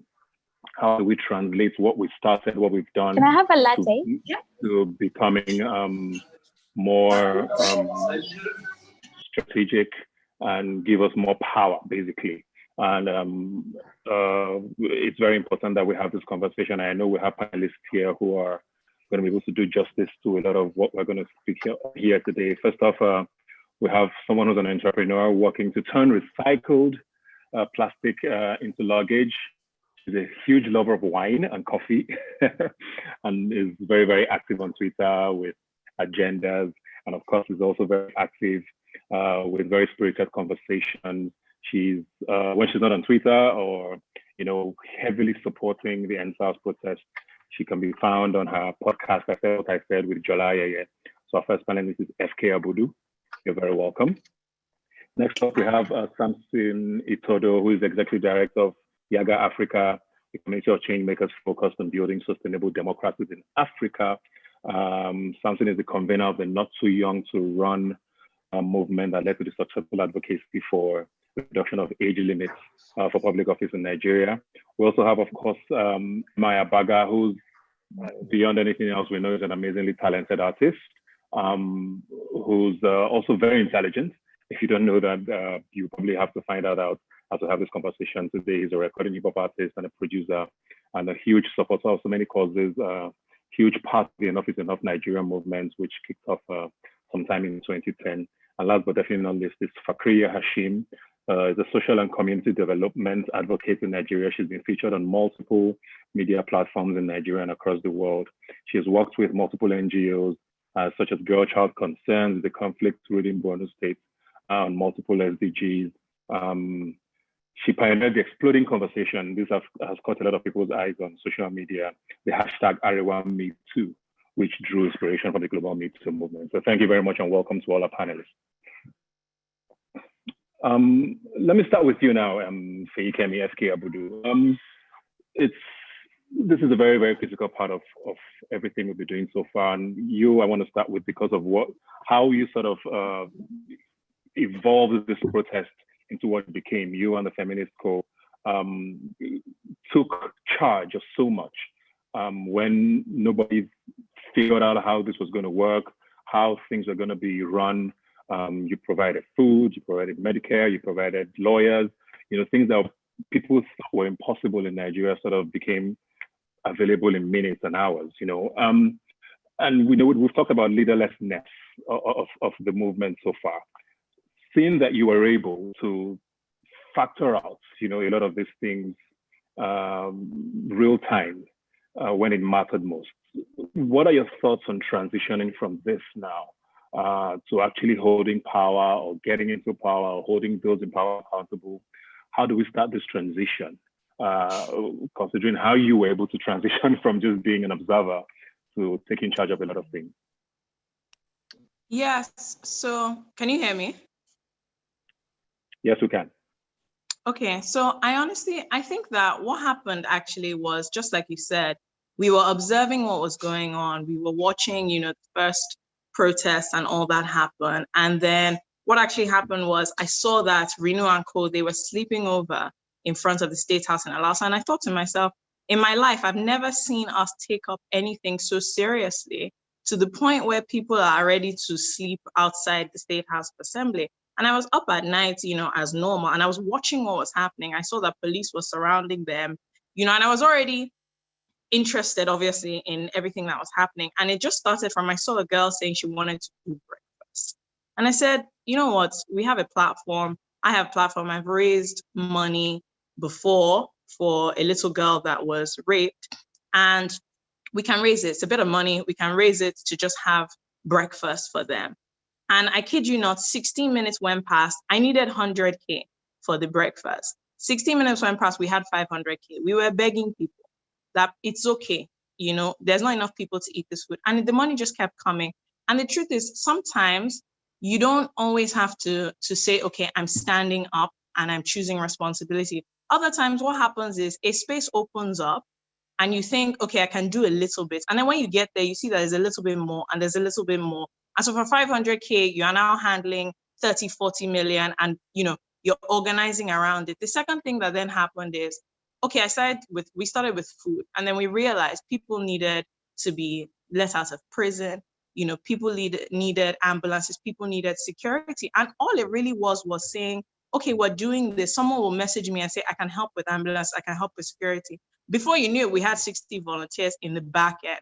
And we're using the things that we normally use all the time. If I'm planning a party, I'm going to open Google Sheets. And we started organizing ourselves in that way to be able to say we can do this. Someone else said, you know what, this isn't moving fast enough because people have to, you have to reply people in DMs back and forth. Let's set up a helpline that people have customer service lines. A lady, messaged and said, I can do this thing. And we just organized and did it. And so for me, the key thing about this transition is that what we've seen is that we can gather and we can organize, and things that in 3 years or in 2 months you didn't think were possible. In 2 weeks, people just said, I know how to do this one. I know how to do this one. You know how to organize. So just connect me to the person that is doing this other bit and we'll all come together and do it. And I think that is that energy that we need to see continue happening. A lot of people are focused on the political side of it now. And that is definitely an important angle, but that is also a long game. In the short term, there are other things we can do. We need to arm ourselves with information. So we're seeing a lot of videos coming out of State House of Assembly, this and that. We're getting a lot of information about how many votes it even takes for some of these people to get to where they are. We're getting a lot of information about where things are, how they're supposed to work, what is supposed to happen. People are breaking down basic things about how the country works. So I'm like, that is one arm of it. We need to arm ourselves with the information we even need to know first. And with that information, you then find a whole plethora of things that are happening. And everybody can say, okay, I'm gathering around this particular issue. Whether that looks like you're doing community engagement, whether that looks like you're forming a pressure group, or, Americans call it lobbying, to even keep accountable the other people, whether that looks like, okay, my district is Etios or whatever, and I'm going to publicize everything that I can find that is happening here. Somebody has to do that. We're seeing a lot of, for example, fake news happening on WhatsApp. There has to be another machine coming and saying, actually, we're putting out our own information that can go viral, and it is different. Somebody has to do that. Somebody has to be involved in saying, okay, this is the community, we have to bring them along. Someone has to do that. Someone has to focus on, okay, this is TV and on other things that we're doing. Somebody has to do that. So I think in terms of transitioning into power, of course, there's direct politics, but we all know that influence is not just political. It is also all the things that affect that. And so the same way we gathered and we organized around services for the protest, I think that's all that really needs to happen. People need to gather and organize around the pockets of influence that exist. And we all know what those pockets of influence, where they are. So people need to rise up in those pockets of influence and say, even in my business community, how can we gather and organize? What can we do? Is it just money? Is it just funneling things, in pockets of influence in the market? How do you want to gather and organize so the market wakes up and says, okay, what are the issues that we even have inside this market structure that is not enabling us to do more? And other simple things. One of the main things I think from transition that we take from this is transparency. It's accountability. It's showing people this is actually what is going on. If you give me X Naira, this is what I've spent today, this is what I've done today. And I think that on the basic level, if people can do that, arm yourself with the right information, gather in whatever pockets of influence you have yourself, if you're in media, in whatever, to say, okay, how does this influence the way power works in Nigeria? Look at the power of media over the last few days. Look at what the international media has done. They've come and they've tensioned all our leaders in a way that we couldn't without a unified voice. People have to be in those pockets saying, I'm doing something here in this pocket of influence and I'm moving it forward. And then there's accountability and transparency. There are people who are going to be accountable and the people who are going to hold them accountable. If nothing else, what we have learned is it is our right to hold people accountable. So for me, it's really those things. It's information, it's organizing, and then it's accountability. Very well put, SK. Thank you for that. So many points there. But let me come to you now, Samson. You lead Yaga. You're also the convener of the Not Too Young to Run movement, which surprised a lot of Nigerians when it became law. I want to ask you this because, I mean, by pursuing that bill which became law, you worked closely, at least to some level, or to some extent, with those in the National Assembly and government as a whole. So you kind of at least have a better idea of what it means to work with governments or be around those in power. What did you learn from that movement, from that process, that you think we need to take away and imbibe in what is going on right now? Oh, thanks, Ebuka. Can you hear me? Loud and clear. Oh, thanks. So with respect to the lessons learned, one is this recognition that government exists for the people and the people can actually alter the course of government if they organize effectively and engage. And that's exactly what the ENDSARS protest has done. And so when we talk about transitioning from protest to power, I will say that the protest has really shown how powerful citizens can be, because what young people have done is to push the government to act in an accelerated manner. And that's exactly what Not Too Young to Run movement achieved by getting the National Assembly to amend the law. So it is possible to make government act if we build cohesion and we articulate our agenda in a clear manner that actually shows that whatever issue we are advocating for can take the country from one level of progress and development to another. And that is why that whole concept of inclusion was a driving philosophy that we used to open the space, for that conversation. And today, you have young people who are currently in the state and the National Assembly, representing their people.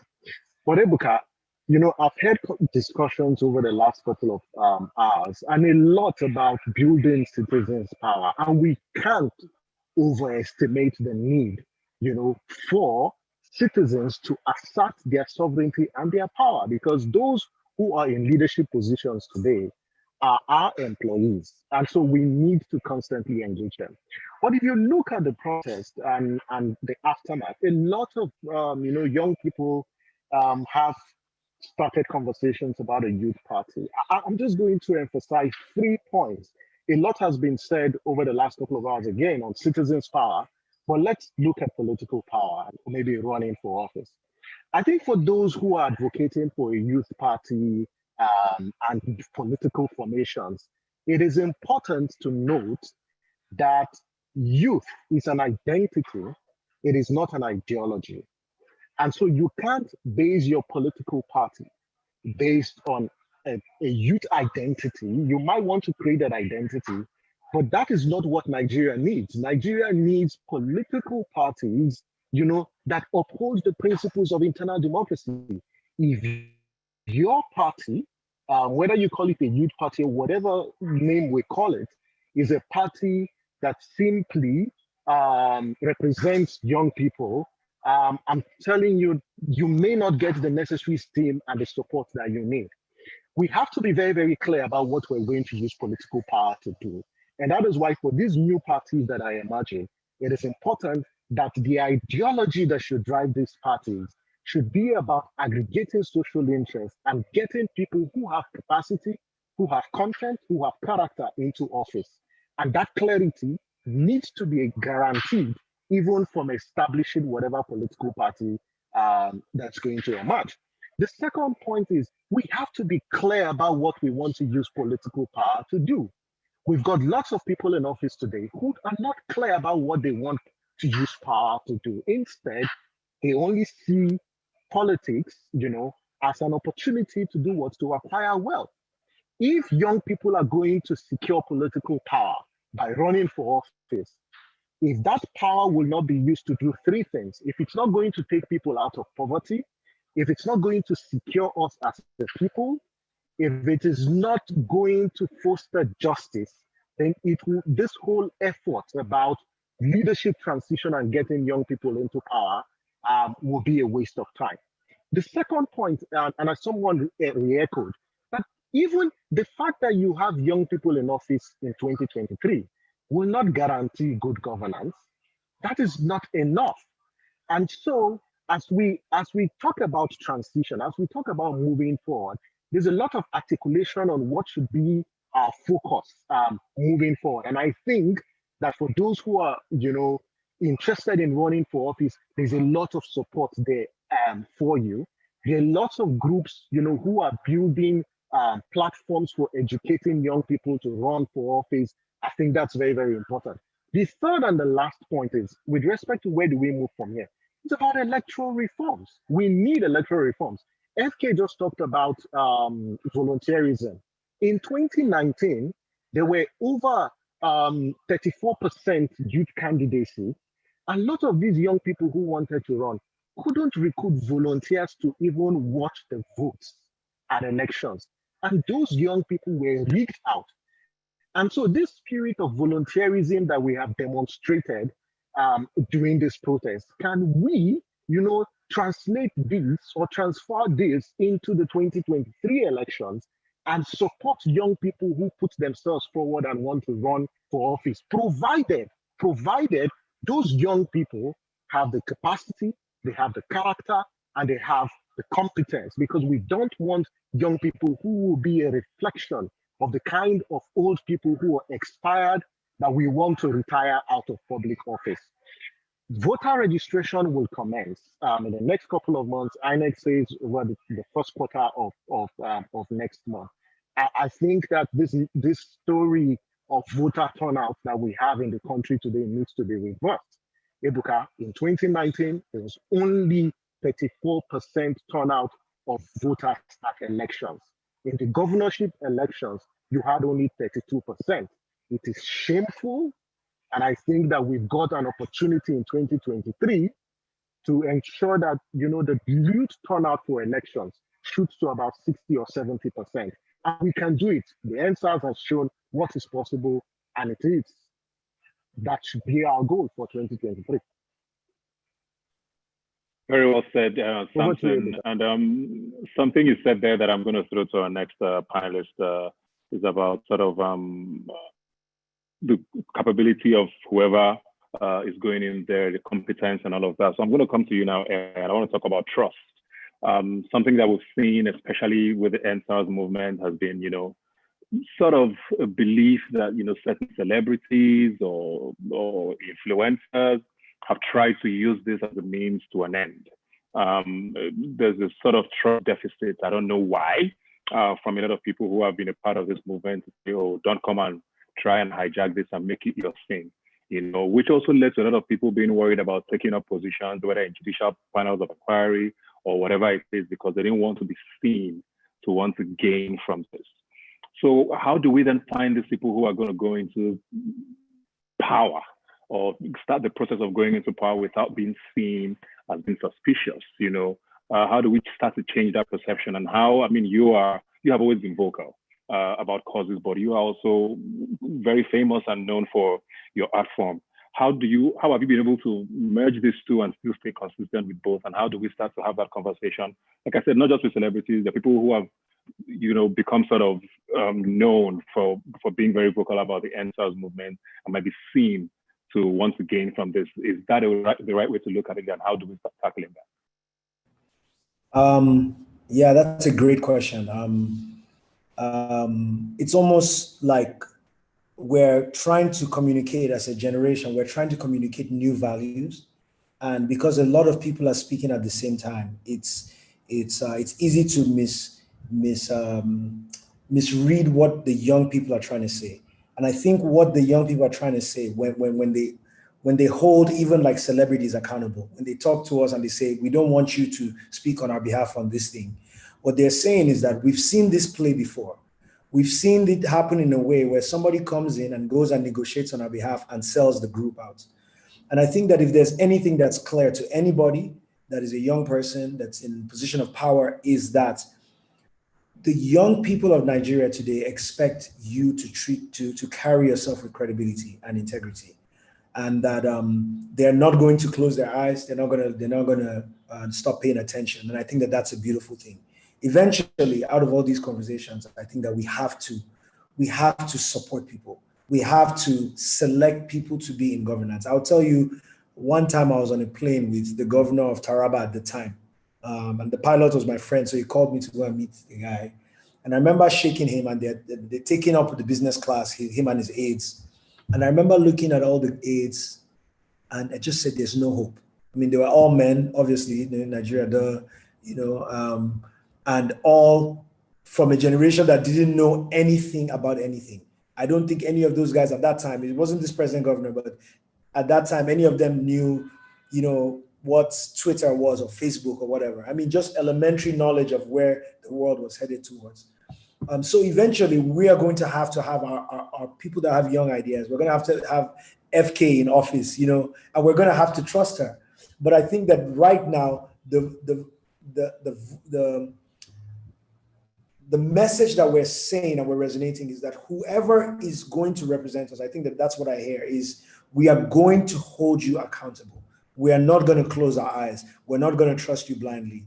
We are going to check everything you've done before and everything you've done after, because we want people that have integrity.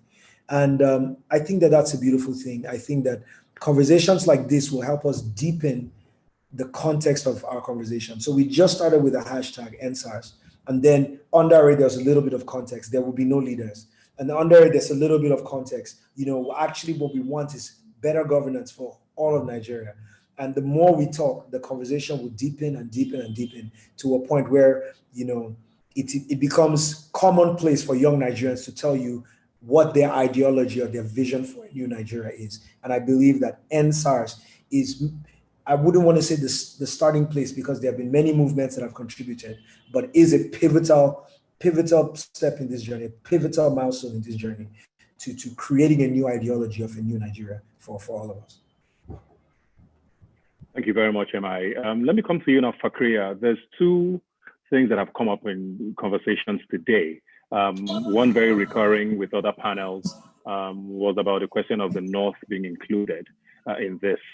Almost as if it's a separate entity from us here. Then secondly, there's also been, there's a bit of noise where you are. Okay, I don't know if you can. Is it very loud? Yeah, it was a little loud, but it's much better now. So I was saying the question about including the North has come up a lot, almost as if it's a separate entity from one Nigeria. And something I might mention now, talking about politicians who met on the plane, that there was no woman there. You sort of represent these two demographics, you know, the North and women.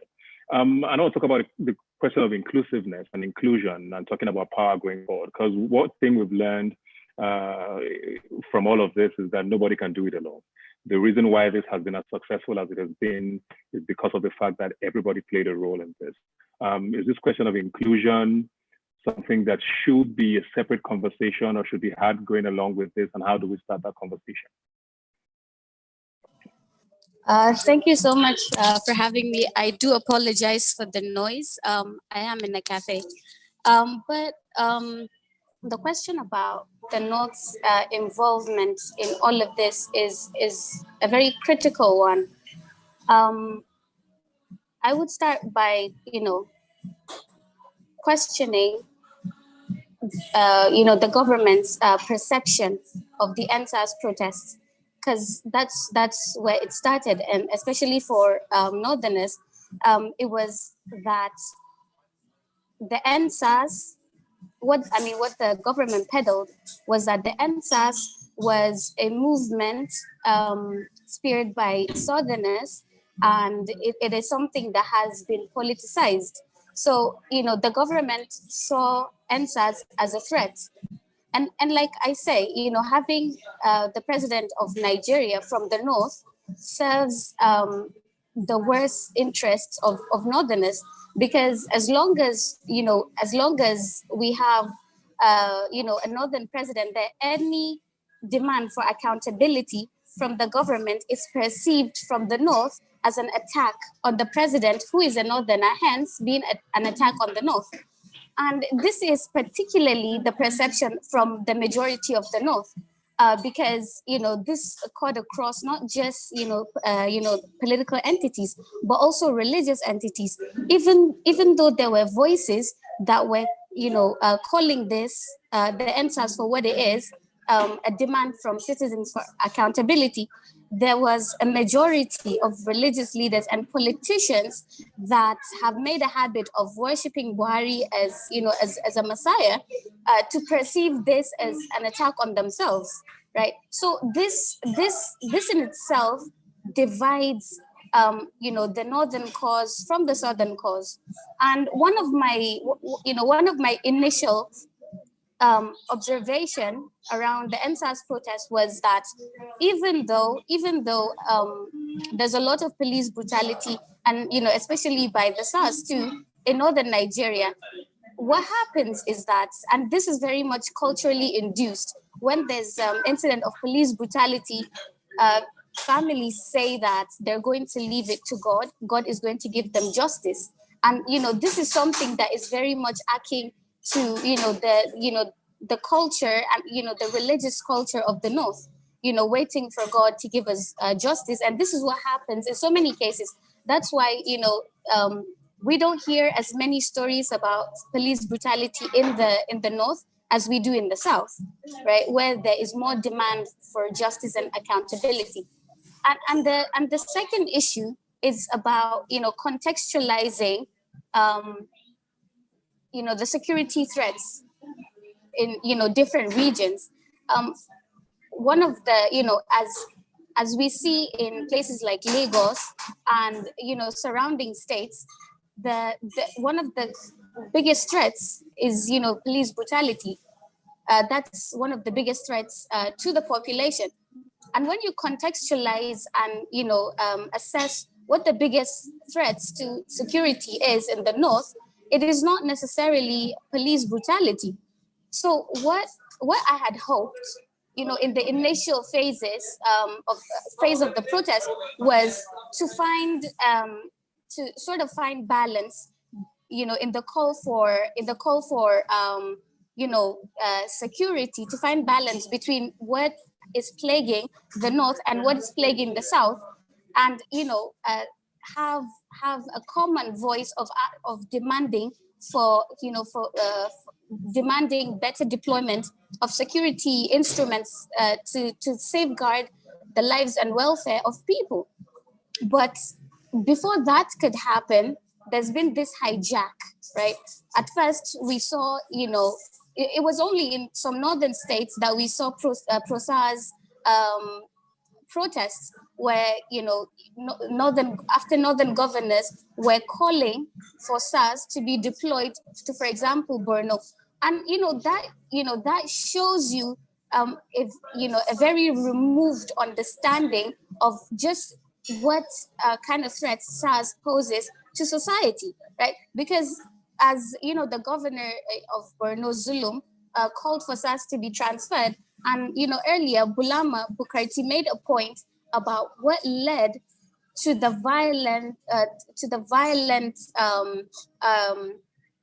what led Boko Haram to turn violent, right? And it was police brutality and extrajudicial killings by the same police.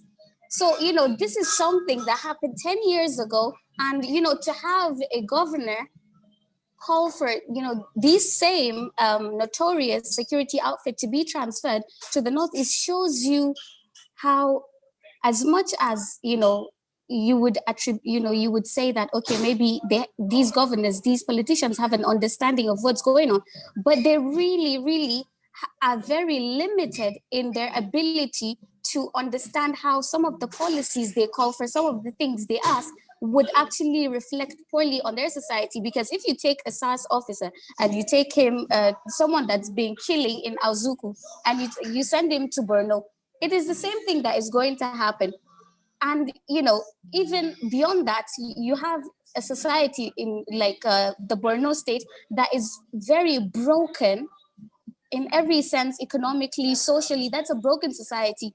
What you will have is, added issues of, the police brutality, extortion. And who are you extorting? These are people that have been rendered displaced by Boko Haram, and you are trying to add on top of, everything that is wrong with their society. So, I believe there is an incredible disconnect between, our understanding of what these things, these policies that, politicians call for, and, what, religious and political outfits are calling to be imposed in different states. There is a deep lack of understanding of just how terrible that might manifest in, the same societies.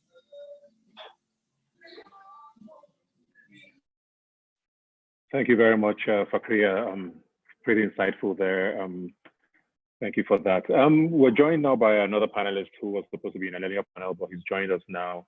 Mr. Macaroni, who's a Nigerian comedian, actor, content developer, entrepreneur, and vocal supporter of the ENDSARS movement. He did have a lot to say, and we saw him quite a lot during the process of this of the protest.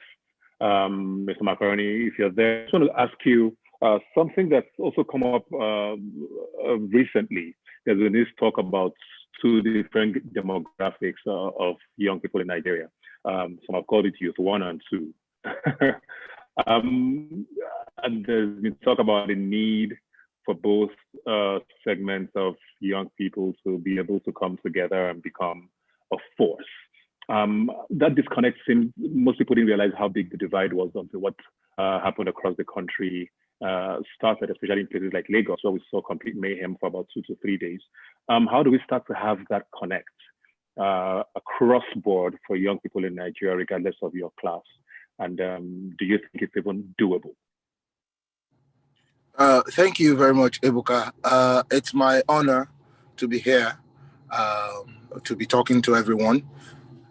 You see, the thing is, it's not that we didn't know. We have always known that there's youth 1 and there's youth 2. And we've always seen youth 2 in action. It's not we say we know they see them. We don't they see youth 2 for action. How? youth too there everywhere. If they want to do election, if some people want to do some certain things, now youth too they go scatter things. Not be say we know they see them, we they see them. But all this while, where youth too don't they do what youth too they do? It never reach this level where you reach now. Since when youth too has been causing chaos and causing this, you know reach the level where the carnage and everything where spoil. Make we they ask those questions, say, why be say now, when this protest happen, now when we say the protest, they go somewhere. Protest where they peaceful, why be say now, youth too, can't they burn things, can't they destroy things? Those are valid questions that we should be asking. But to now come to what you're saying, can we work together? Can we synergize? Yes. Why not? At the end of the day, the goal is for a better and safer Nigeria. Because if the country good, if education dey, excuse me, sir, if education, everybody dey educated, if youth too know say, in life feel dey better, if youth too knows that there is more for youth too than hooliganism, than running about doing, if youth too know say purposeful life day, youth too no go they do what youth too they do.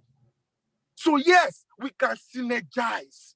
We can work together. It will take time, but we need to start now.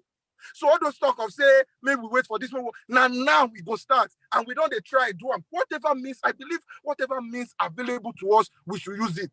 Is it your music? Is it your acting? Is it your lectures? Is it community service, calling people together? All the people where you they see for road, normally where they do one or two things for. Use that opportunity to educate them. The ones that, and it starts with us. It's not until a big movement that everybody wants to join in. No. How does movement start? Movement starts with you and I individually. What everyone is doing in his or her own immediate environment. My brother, now like this, my sister, now like this. At the end of the day, now for better future for you and your generation. If we get good life, we not go they go and say we want to kill ourselves. For some people, where we say they don't feel they send their own children, maybe they do some kind of thing. So now make everybody get that orientation. Now make we help where we feel say, okay, yes, we know better. And yes, we could know better. But you see, these people, they need someone. If the say people actually, if we say we deal with them, they will know that, okay, yes, let's come together. It will take time, but it starts with each and every one of us. Very passionate there, as expected. Thank you very much, Mr. Macaroni. Let me come back to you, Samson. And I want to talk specifics now, because we've talked a lot about politics and elections and 2023. And we all know that getting into power doesn't start on the day of election. And I want to talk strategy now. First of all, is 2023 even possible? Considering that we are just about 3 years or less away from that. And secondly, how do we start going about this specifically? Some people have talked about forming a party, which you've talked about. Is that a viable option, or are we talking about infiltrating already existing parties? And if we're talking about that, how do you do that without, like we say in Nigeria, staining your wife? I know that's a topical discussion now in Nigeria about setting up youth parties. And I mentioned earlier that the basis of the party should be ideology and not necessarily age or the youth identity. And let me emphasize again that youth is an identity. It is not an ideology. And so if you want to set up a party, it should be a party that is based and hinged on an ideology. And for me, what I consider what should be your ideology should be, how you use political power to serve the common good. And that's very, very important, because that is why we're challenging the current political formations. The second point is those new parties or new formations must uphold the principles of internal democracy. I hope that these parties will not come and charge expensive fees for nomination forms, because it's exploitative. And it's just an attempt by the political class to exclude both young men and young women. I hope no party will charge millions of naira for party nomination funds. The second is also in relation to decisions within your party and also selection of party leaders. Those processes have to be democratic. A situation where a seat in the National Assembly is a reward for loyalty and not based on competence and merit is something that needs to be dislodged. So for those who are advocates and proponents of new parties, please keep this at the back of your mind that using political power to serve the common good is what Nigeria needs. Secondly, we are just 839 days to the 2023 elections. INEC has said that the presidential and the National Assembly elections will hold on the 18th of February, 2023. It leaves us with 2 years and about 4 or 5 months to the 2023 elections. The campaigns somehow have started. And so if you want to run for office, keep in mind that all politics is local. Ebuka, one thing young people tend to forget is simple, is this, that they want to run for office, but they stay in the urban areas thinking that Twitter and Facebook is going to help and bring out the votes on the day of election, or Twitter votes or Facebook or Instagram likes translates to vote. It doesn't translate to vote. All politics is local. Go back to your constituency. Every Nigerian belongs to a constituency. And so go to your community. During holidays, volunteer, serve your people, show leadership. There's a 24-year-old in the Kenyan parliament today who ran for office at 23. And he served his community over 5 years before his community came to the point to trust him with that responsibility of representation. So please make yourself popular in your constituency, and then people will vote for you. The third point about strategy, it's this whole concept of who comes out to vote at elections. And it's important, and that's why, this voter registration process is a critical part of our elections. Now, 51.1% of registered voters are young people. Only 46% of that 51.1% turned out at elections. So even if we get more young people into the voters register by the first quarter of next year, we still need a deliberate strategy that will bring those people out on the day of elections. And I want to urge those who want to run for office with respect to strategy. There's a Fix Politics initiative that will be launching a program on how to run for office and building young people's capacity. There's a Youngsters Foundation that runs Young Aspirants Fellowship. The Not Too Young to Run movement and Yaga has the Ready to Run. There are other efforts. Please sign up for these programs and learn, how to run for office. One thing I hear young people tell us all the time is they don't have the resources to run for office. Yes, you're never going to get all the money because these guys have the war chest to buy INEC officials, to compromise security agencies, to buy the party agents. You may not have that resources. And that is why this lesson that we are learning from volunteerism, how young people volunteered for the ENDSARS protest, we need to take that lesson into the elections. Recruit volunteers. And I think Banky W has a very, very classic example of how volunteers, teamed up to support his campaign. We can learn from Banky's experience and get, citizens at the polling unit on election day to watch your vote. So these guys, these old and expired politicians that we want to retire from public office, don't use their money to buy thugs to steal the votes during the 2023 elections. And I say this, it's possible.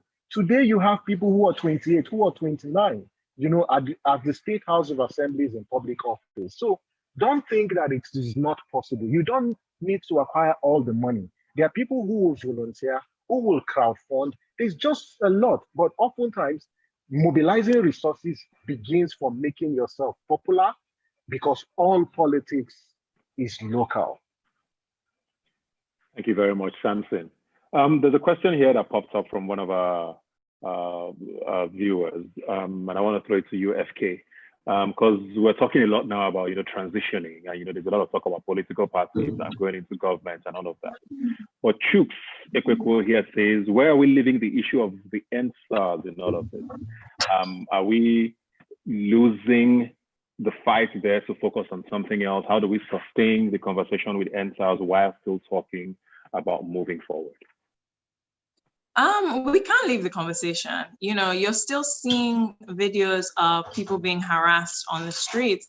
And, so it's a simple question for me, really. If I was if I was a SARS officer 2 weeks ago, right, the day before the disbandment, and I'm a SARS officer today, it's a very simple question. Where am I? What am I doing? What has happened to my weapons? What has happened to the power that I have? Where am I being deployed to? What processes have been used to evaluate whether I have been a good egg or I have been a bad egg? It's a simple question of, okay, what is happening to them? The demands are actually very straightforward. I mean, on 545, you even want them to increase their salaries on top of everything that's happening. And so I don't think the ENDSARS conversation is going to die. And the way that happens is that people don't let it die. So it's not really a question of, are we leaving ENDSARS? You don't leave it. You know what I mean? Whoever is asking the question, don't leave it. But what is going to happen is we have woken up to the fact that asking for better is not wrong. We have woken up to the fact that actually, when we gather as a block and say, you know what, we're going to start asking relevant questions, people realize that they can do that. And so ENDSARS was a catalyst to what I think you're going to see happening in a lot of different areas. So of course, you can't leave what happened with ENDSARS alone, because that is still a problem that we're facing right now. You cannot leave it alone.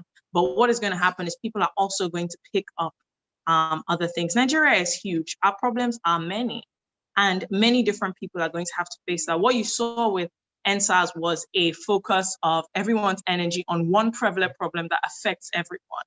But there are a couple of other problems that do that as well. So we can't move the attention away from ENDSARS. You have to make sure that accountability is there. But I think you'll see other issues also coming to light that people care about and people will continue to apply pressure on as well. I think a lot of the times with these things, the answer is we can do both. We can focus on ENDSARS and we can ask, okay, what is happening with this? What is happening with that? So you can apply pressure in more than one direction as far as I'm concerned. Also, we're a lot. And post the actual street process, more people have jumped in and said, actually, I want to get involved. I want to care about something. And so as we're caring about ENDSARS, people want to end something else. They want to do something else. And we can do both. So for me, it's really, we can and we probably should do both. This energy that we have, we shouldn't let it waste. So that's my response to that. And whatever it is you care about, you don't let it die. Very well said. Thank you very much. Fakriya, let me come to you. There's a question here about, engaging those in rural communities and those who might not be literate enough to be a part of this conversation. We know that Nigeria has, over the years and decades, perfected the art of suppressing voices. And how do we start? I know we've talked about youth one, youth two, but Nigeria is for everybody. And there are people who are in these rural areas who might not be young people. They don't even know their rights. They don't know that they even have a right to speak up. How do we start that sort of engagement with people outside of these major cities, out of the Lekkis, where this conversation can? Hello? Okay. I think this is a very critical question to ask. And I will relate it to one of the discussions that we had earlier about leadership. Someone mentioned that, now that, as young people, we have a seat on the table. And, to be frank, we really do not have a seat on the table. And I think it's a misconception to assume that we do, right? And, on the topic of leadership, this is why I think, we have to mirror the kind of leadership structure that we saw during the ENDSARS protest, which was essentially distributive leadership. I've seen so many people comment about, we need, at some point, okay, this was organic, it, it rose and became something. And, we needed representatives to go speak to government. And I'm just like, why do you need representatives to go talk to the government? You have your demands and the government can hear you. Whether or not you have representatives there in form of, leaders, the outcome is still going to be the same. And the reason why I talk about, distributive leadership is because we have seen it tested and tried during the ENDSARS protests. No one person would be attributed to this very archaic, heroic concept of traditional leadership. And anyone and everyone would have stood up at any point and say that, yeah, I'm the leader of ENDSARS. But the reason I mention this is because it is very critical, and linking that to rural and urban-rural involvement in this conversation around involvement in politics is that, and I will give you an example. In Jigawa State, a few months ago, a collective of many women came together and they raised $1 million amongst themselves. And what they needed that vehicle for was to convey pregnant women from their rural areas to the hospital because there was a gap, right? There was a gap in basic service delivery in their communities. So, I mean, if we are to actually come as a collective to see leadership roles being taken at many levels,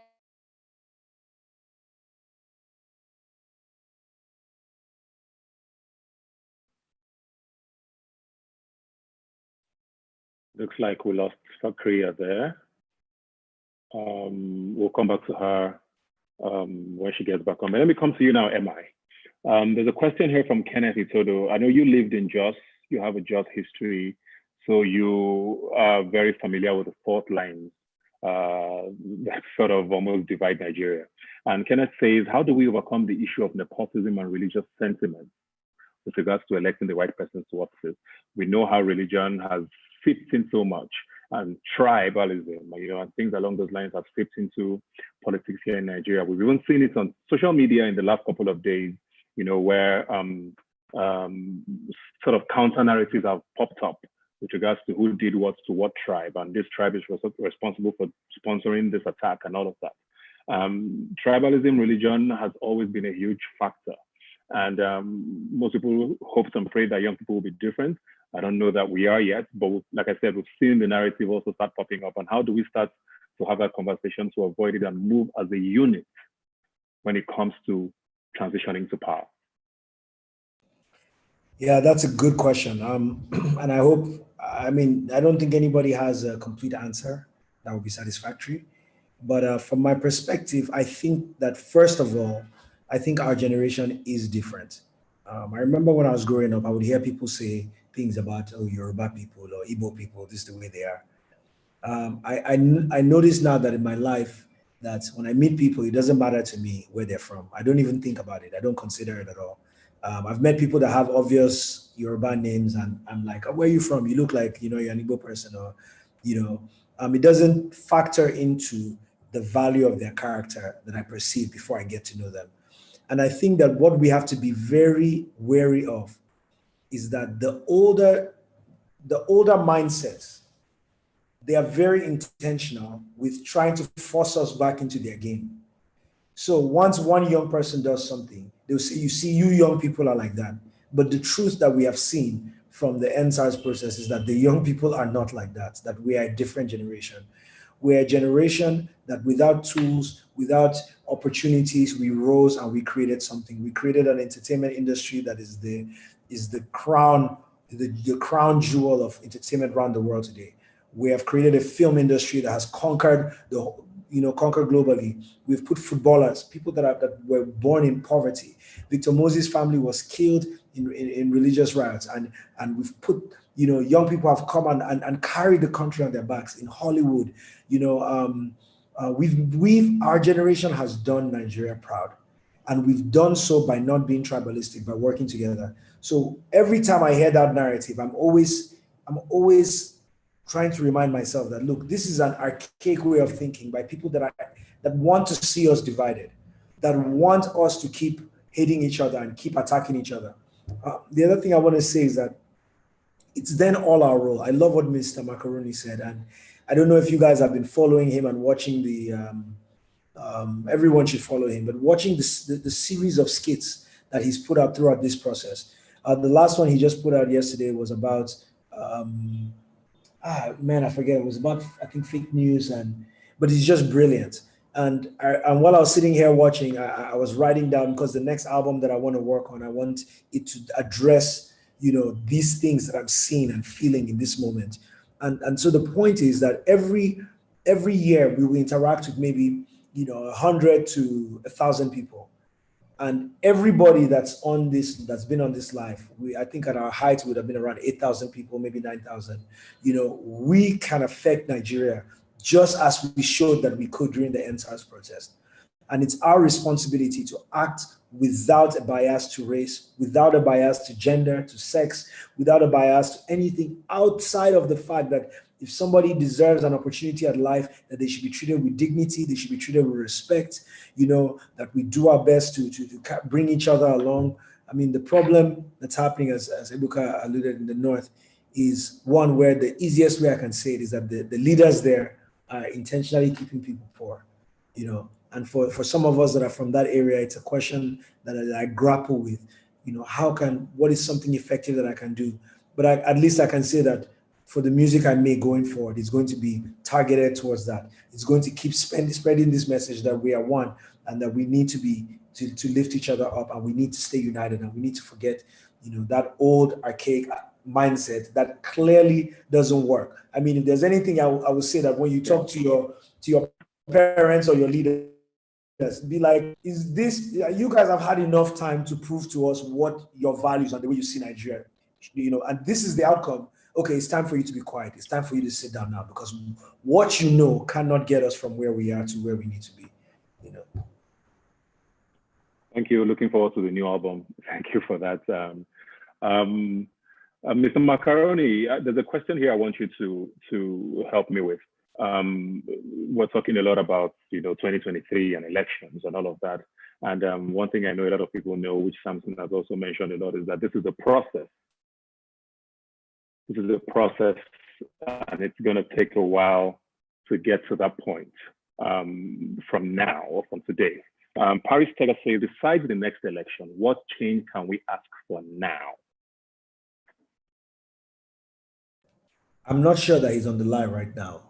Maybe check through. I'm not sure he's still online. Hi, Ebuka. Sorry, Okay. my phone actually died, and I thought if I could, finish the point I was making. Okay, please go That's on. fine. Yes, please go. Yeah.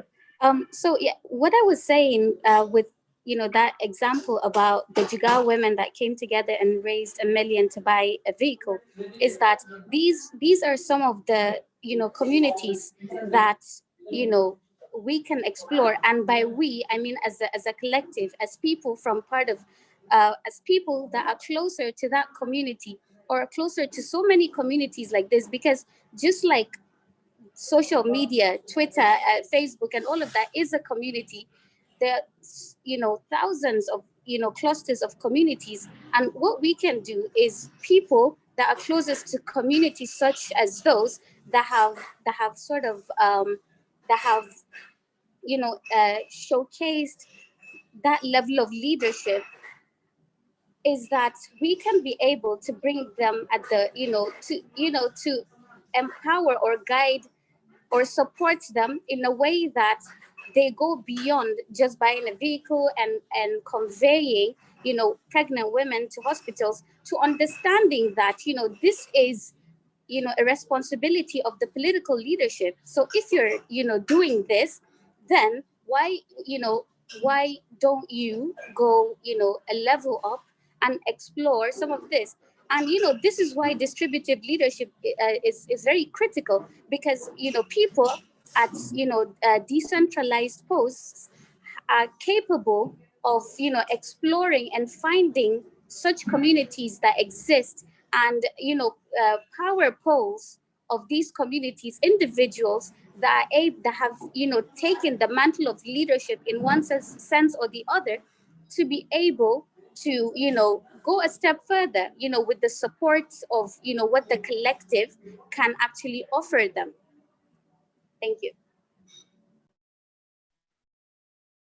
Thank you very much. Very well said, and thanks for coming back to the conversation. We're going to take the question I just asked now. Finally, let me just probably throw it to Samson so we can quickly wrap this up.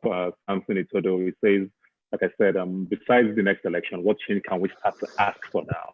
Not necessarily the process of running for office or anything. What are the changes we can start to ask for now that we believe we can start seeing results with? That's from Paris Tega. Fantastic. Well, thanks, Ebuka. First is electoral reforms. Can you hear me? Yes, we can, very well.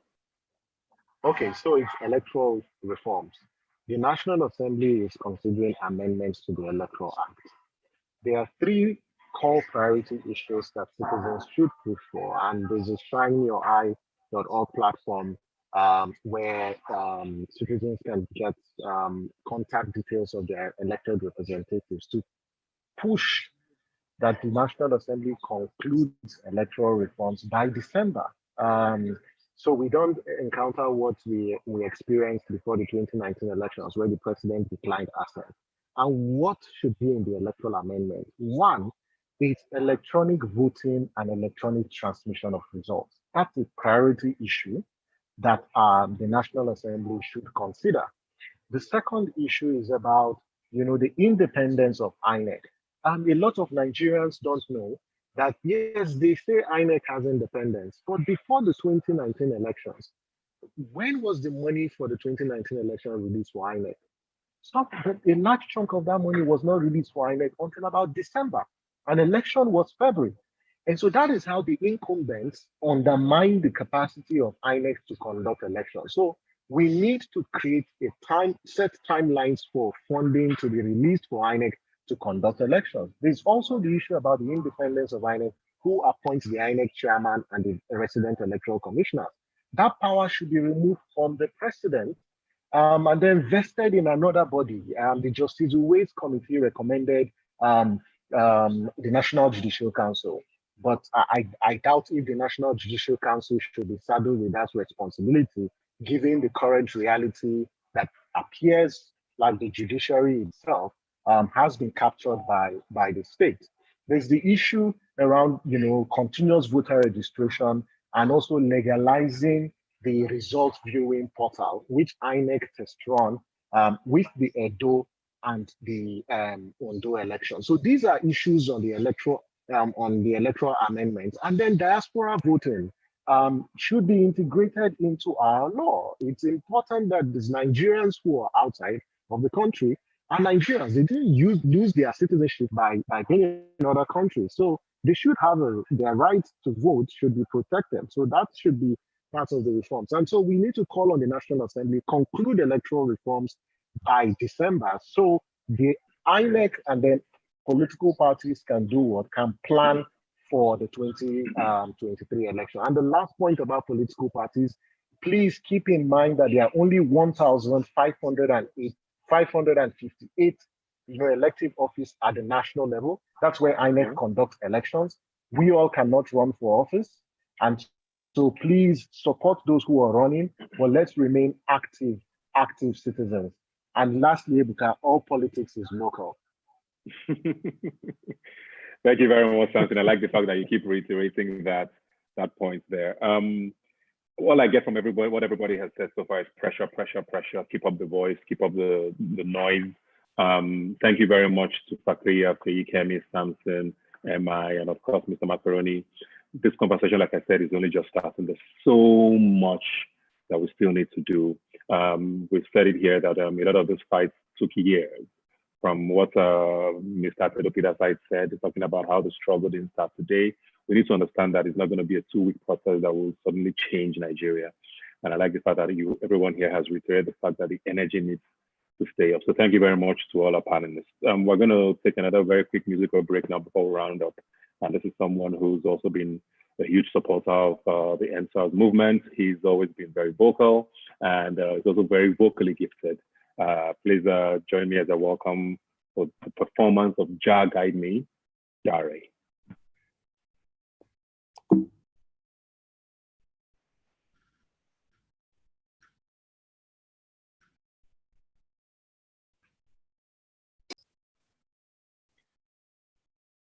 Thank you very much today, Dari. Amazing, amazing, amazing, amazing performance there.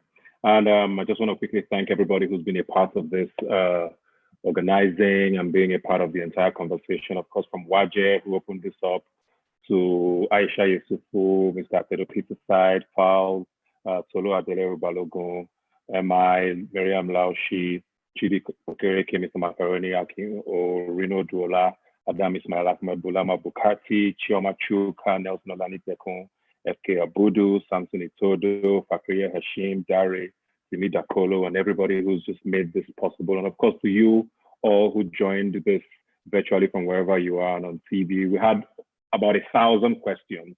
I'm sure you'll agree with me that there's no way we could go through that. But please, if you have any more questions, contributions, please just go to removeniger.com and just register and be a part of all of this. Also very important to reiterate the fact that this is not one conversation, and this is not a Lagos or Lekki conversation.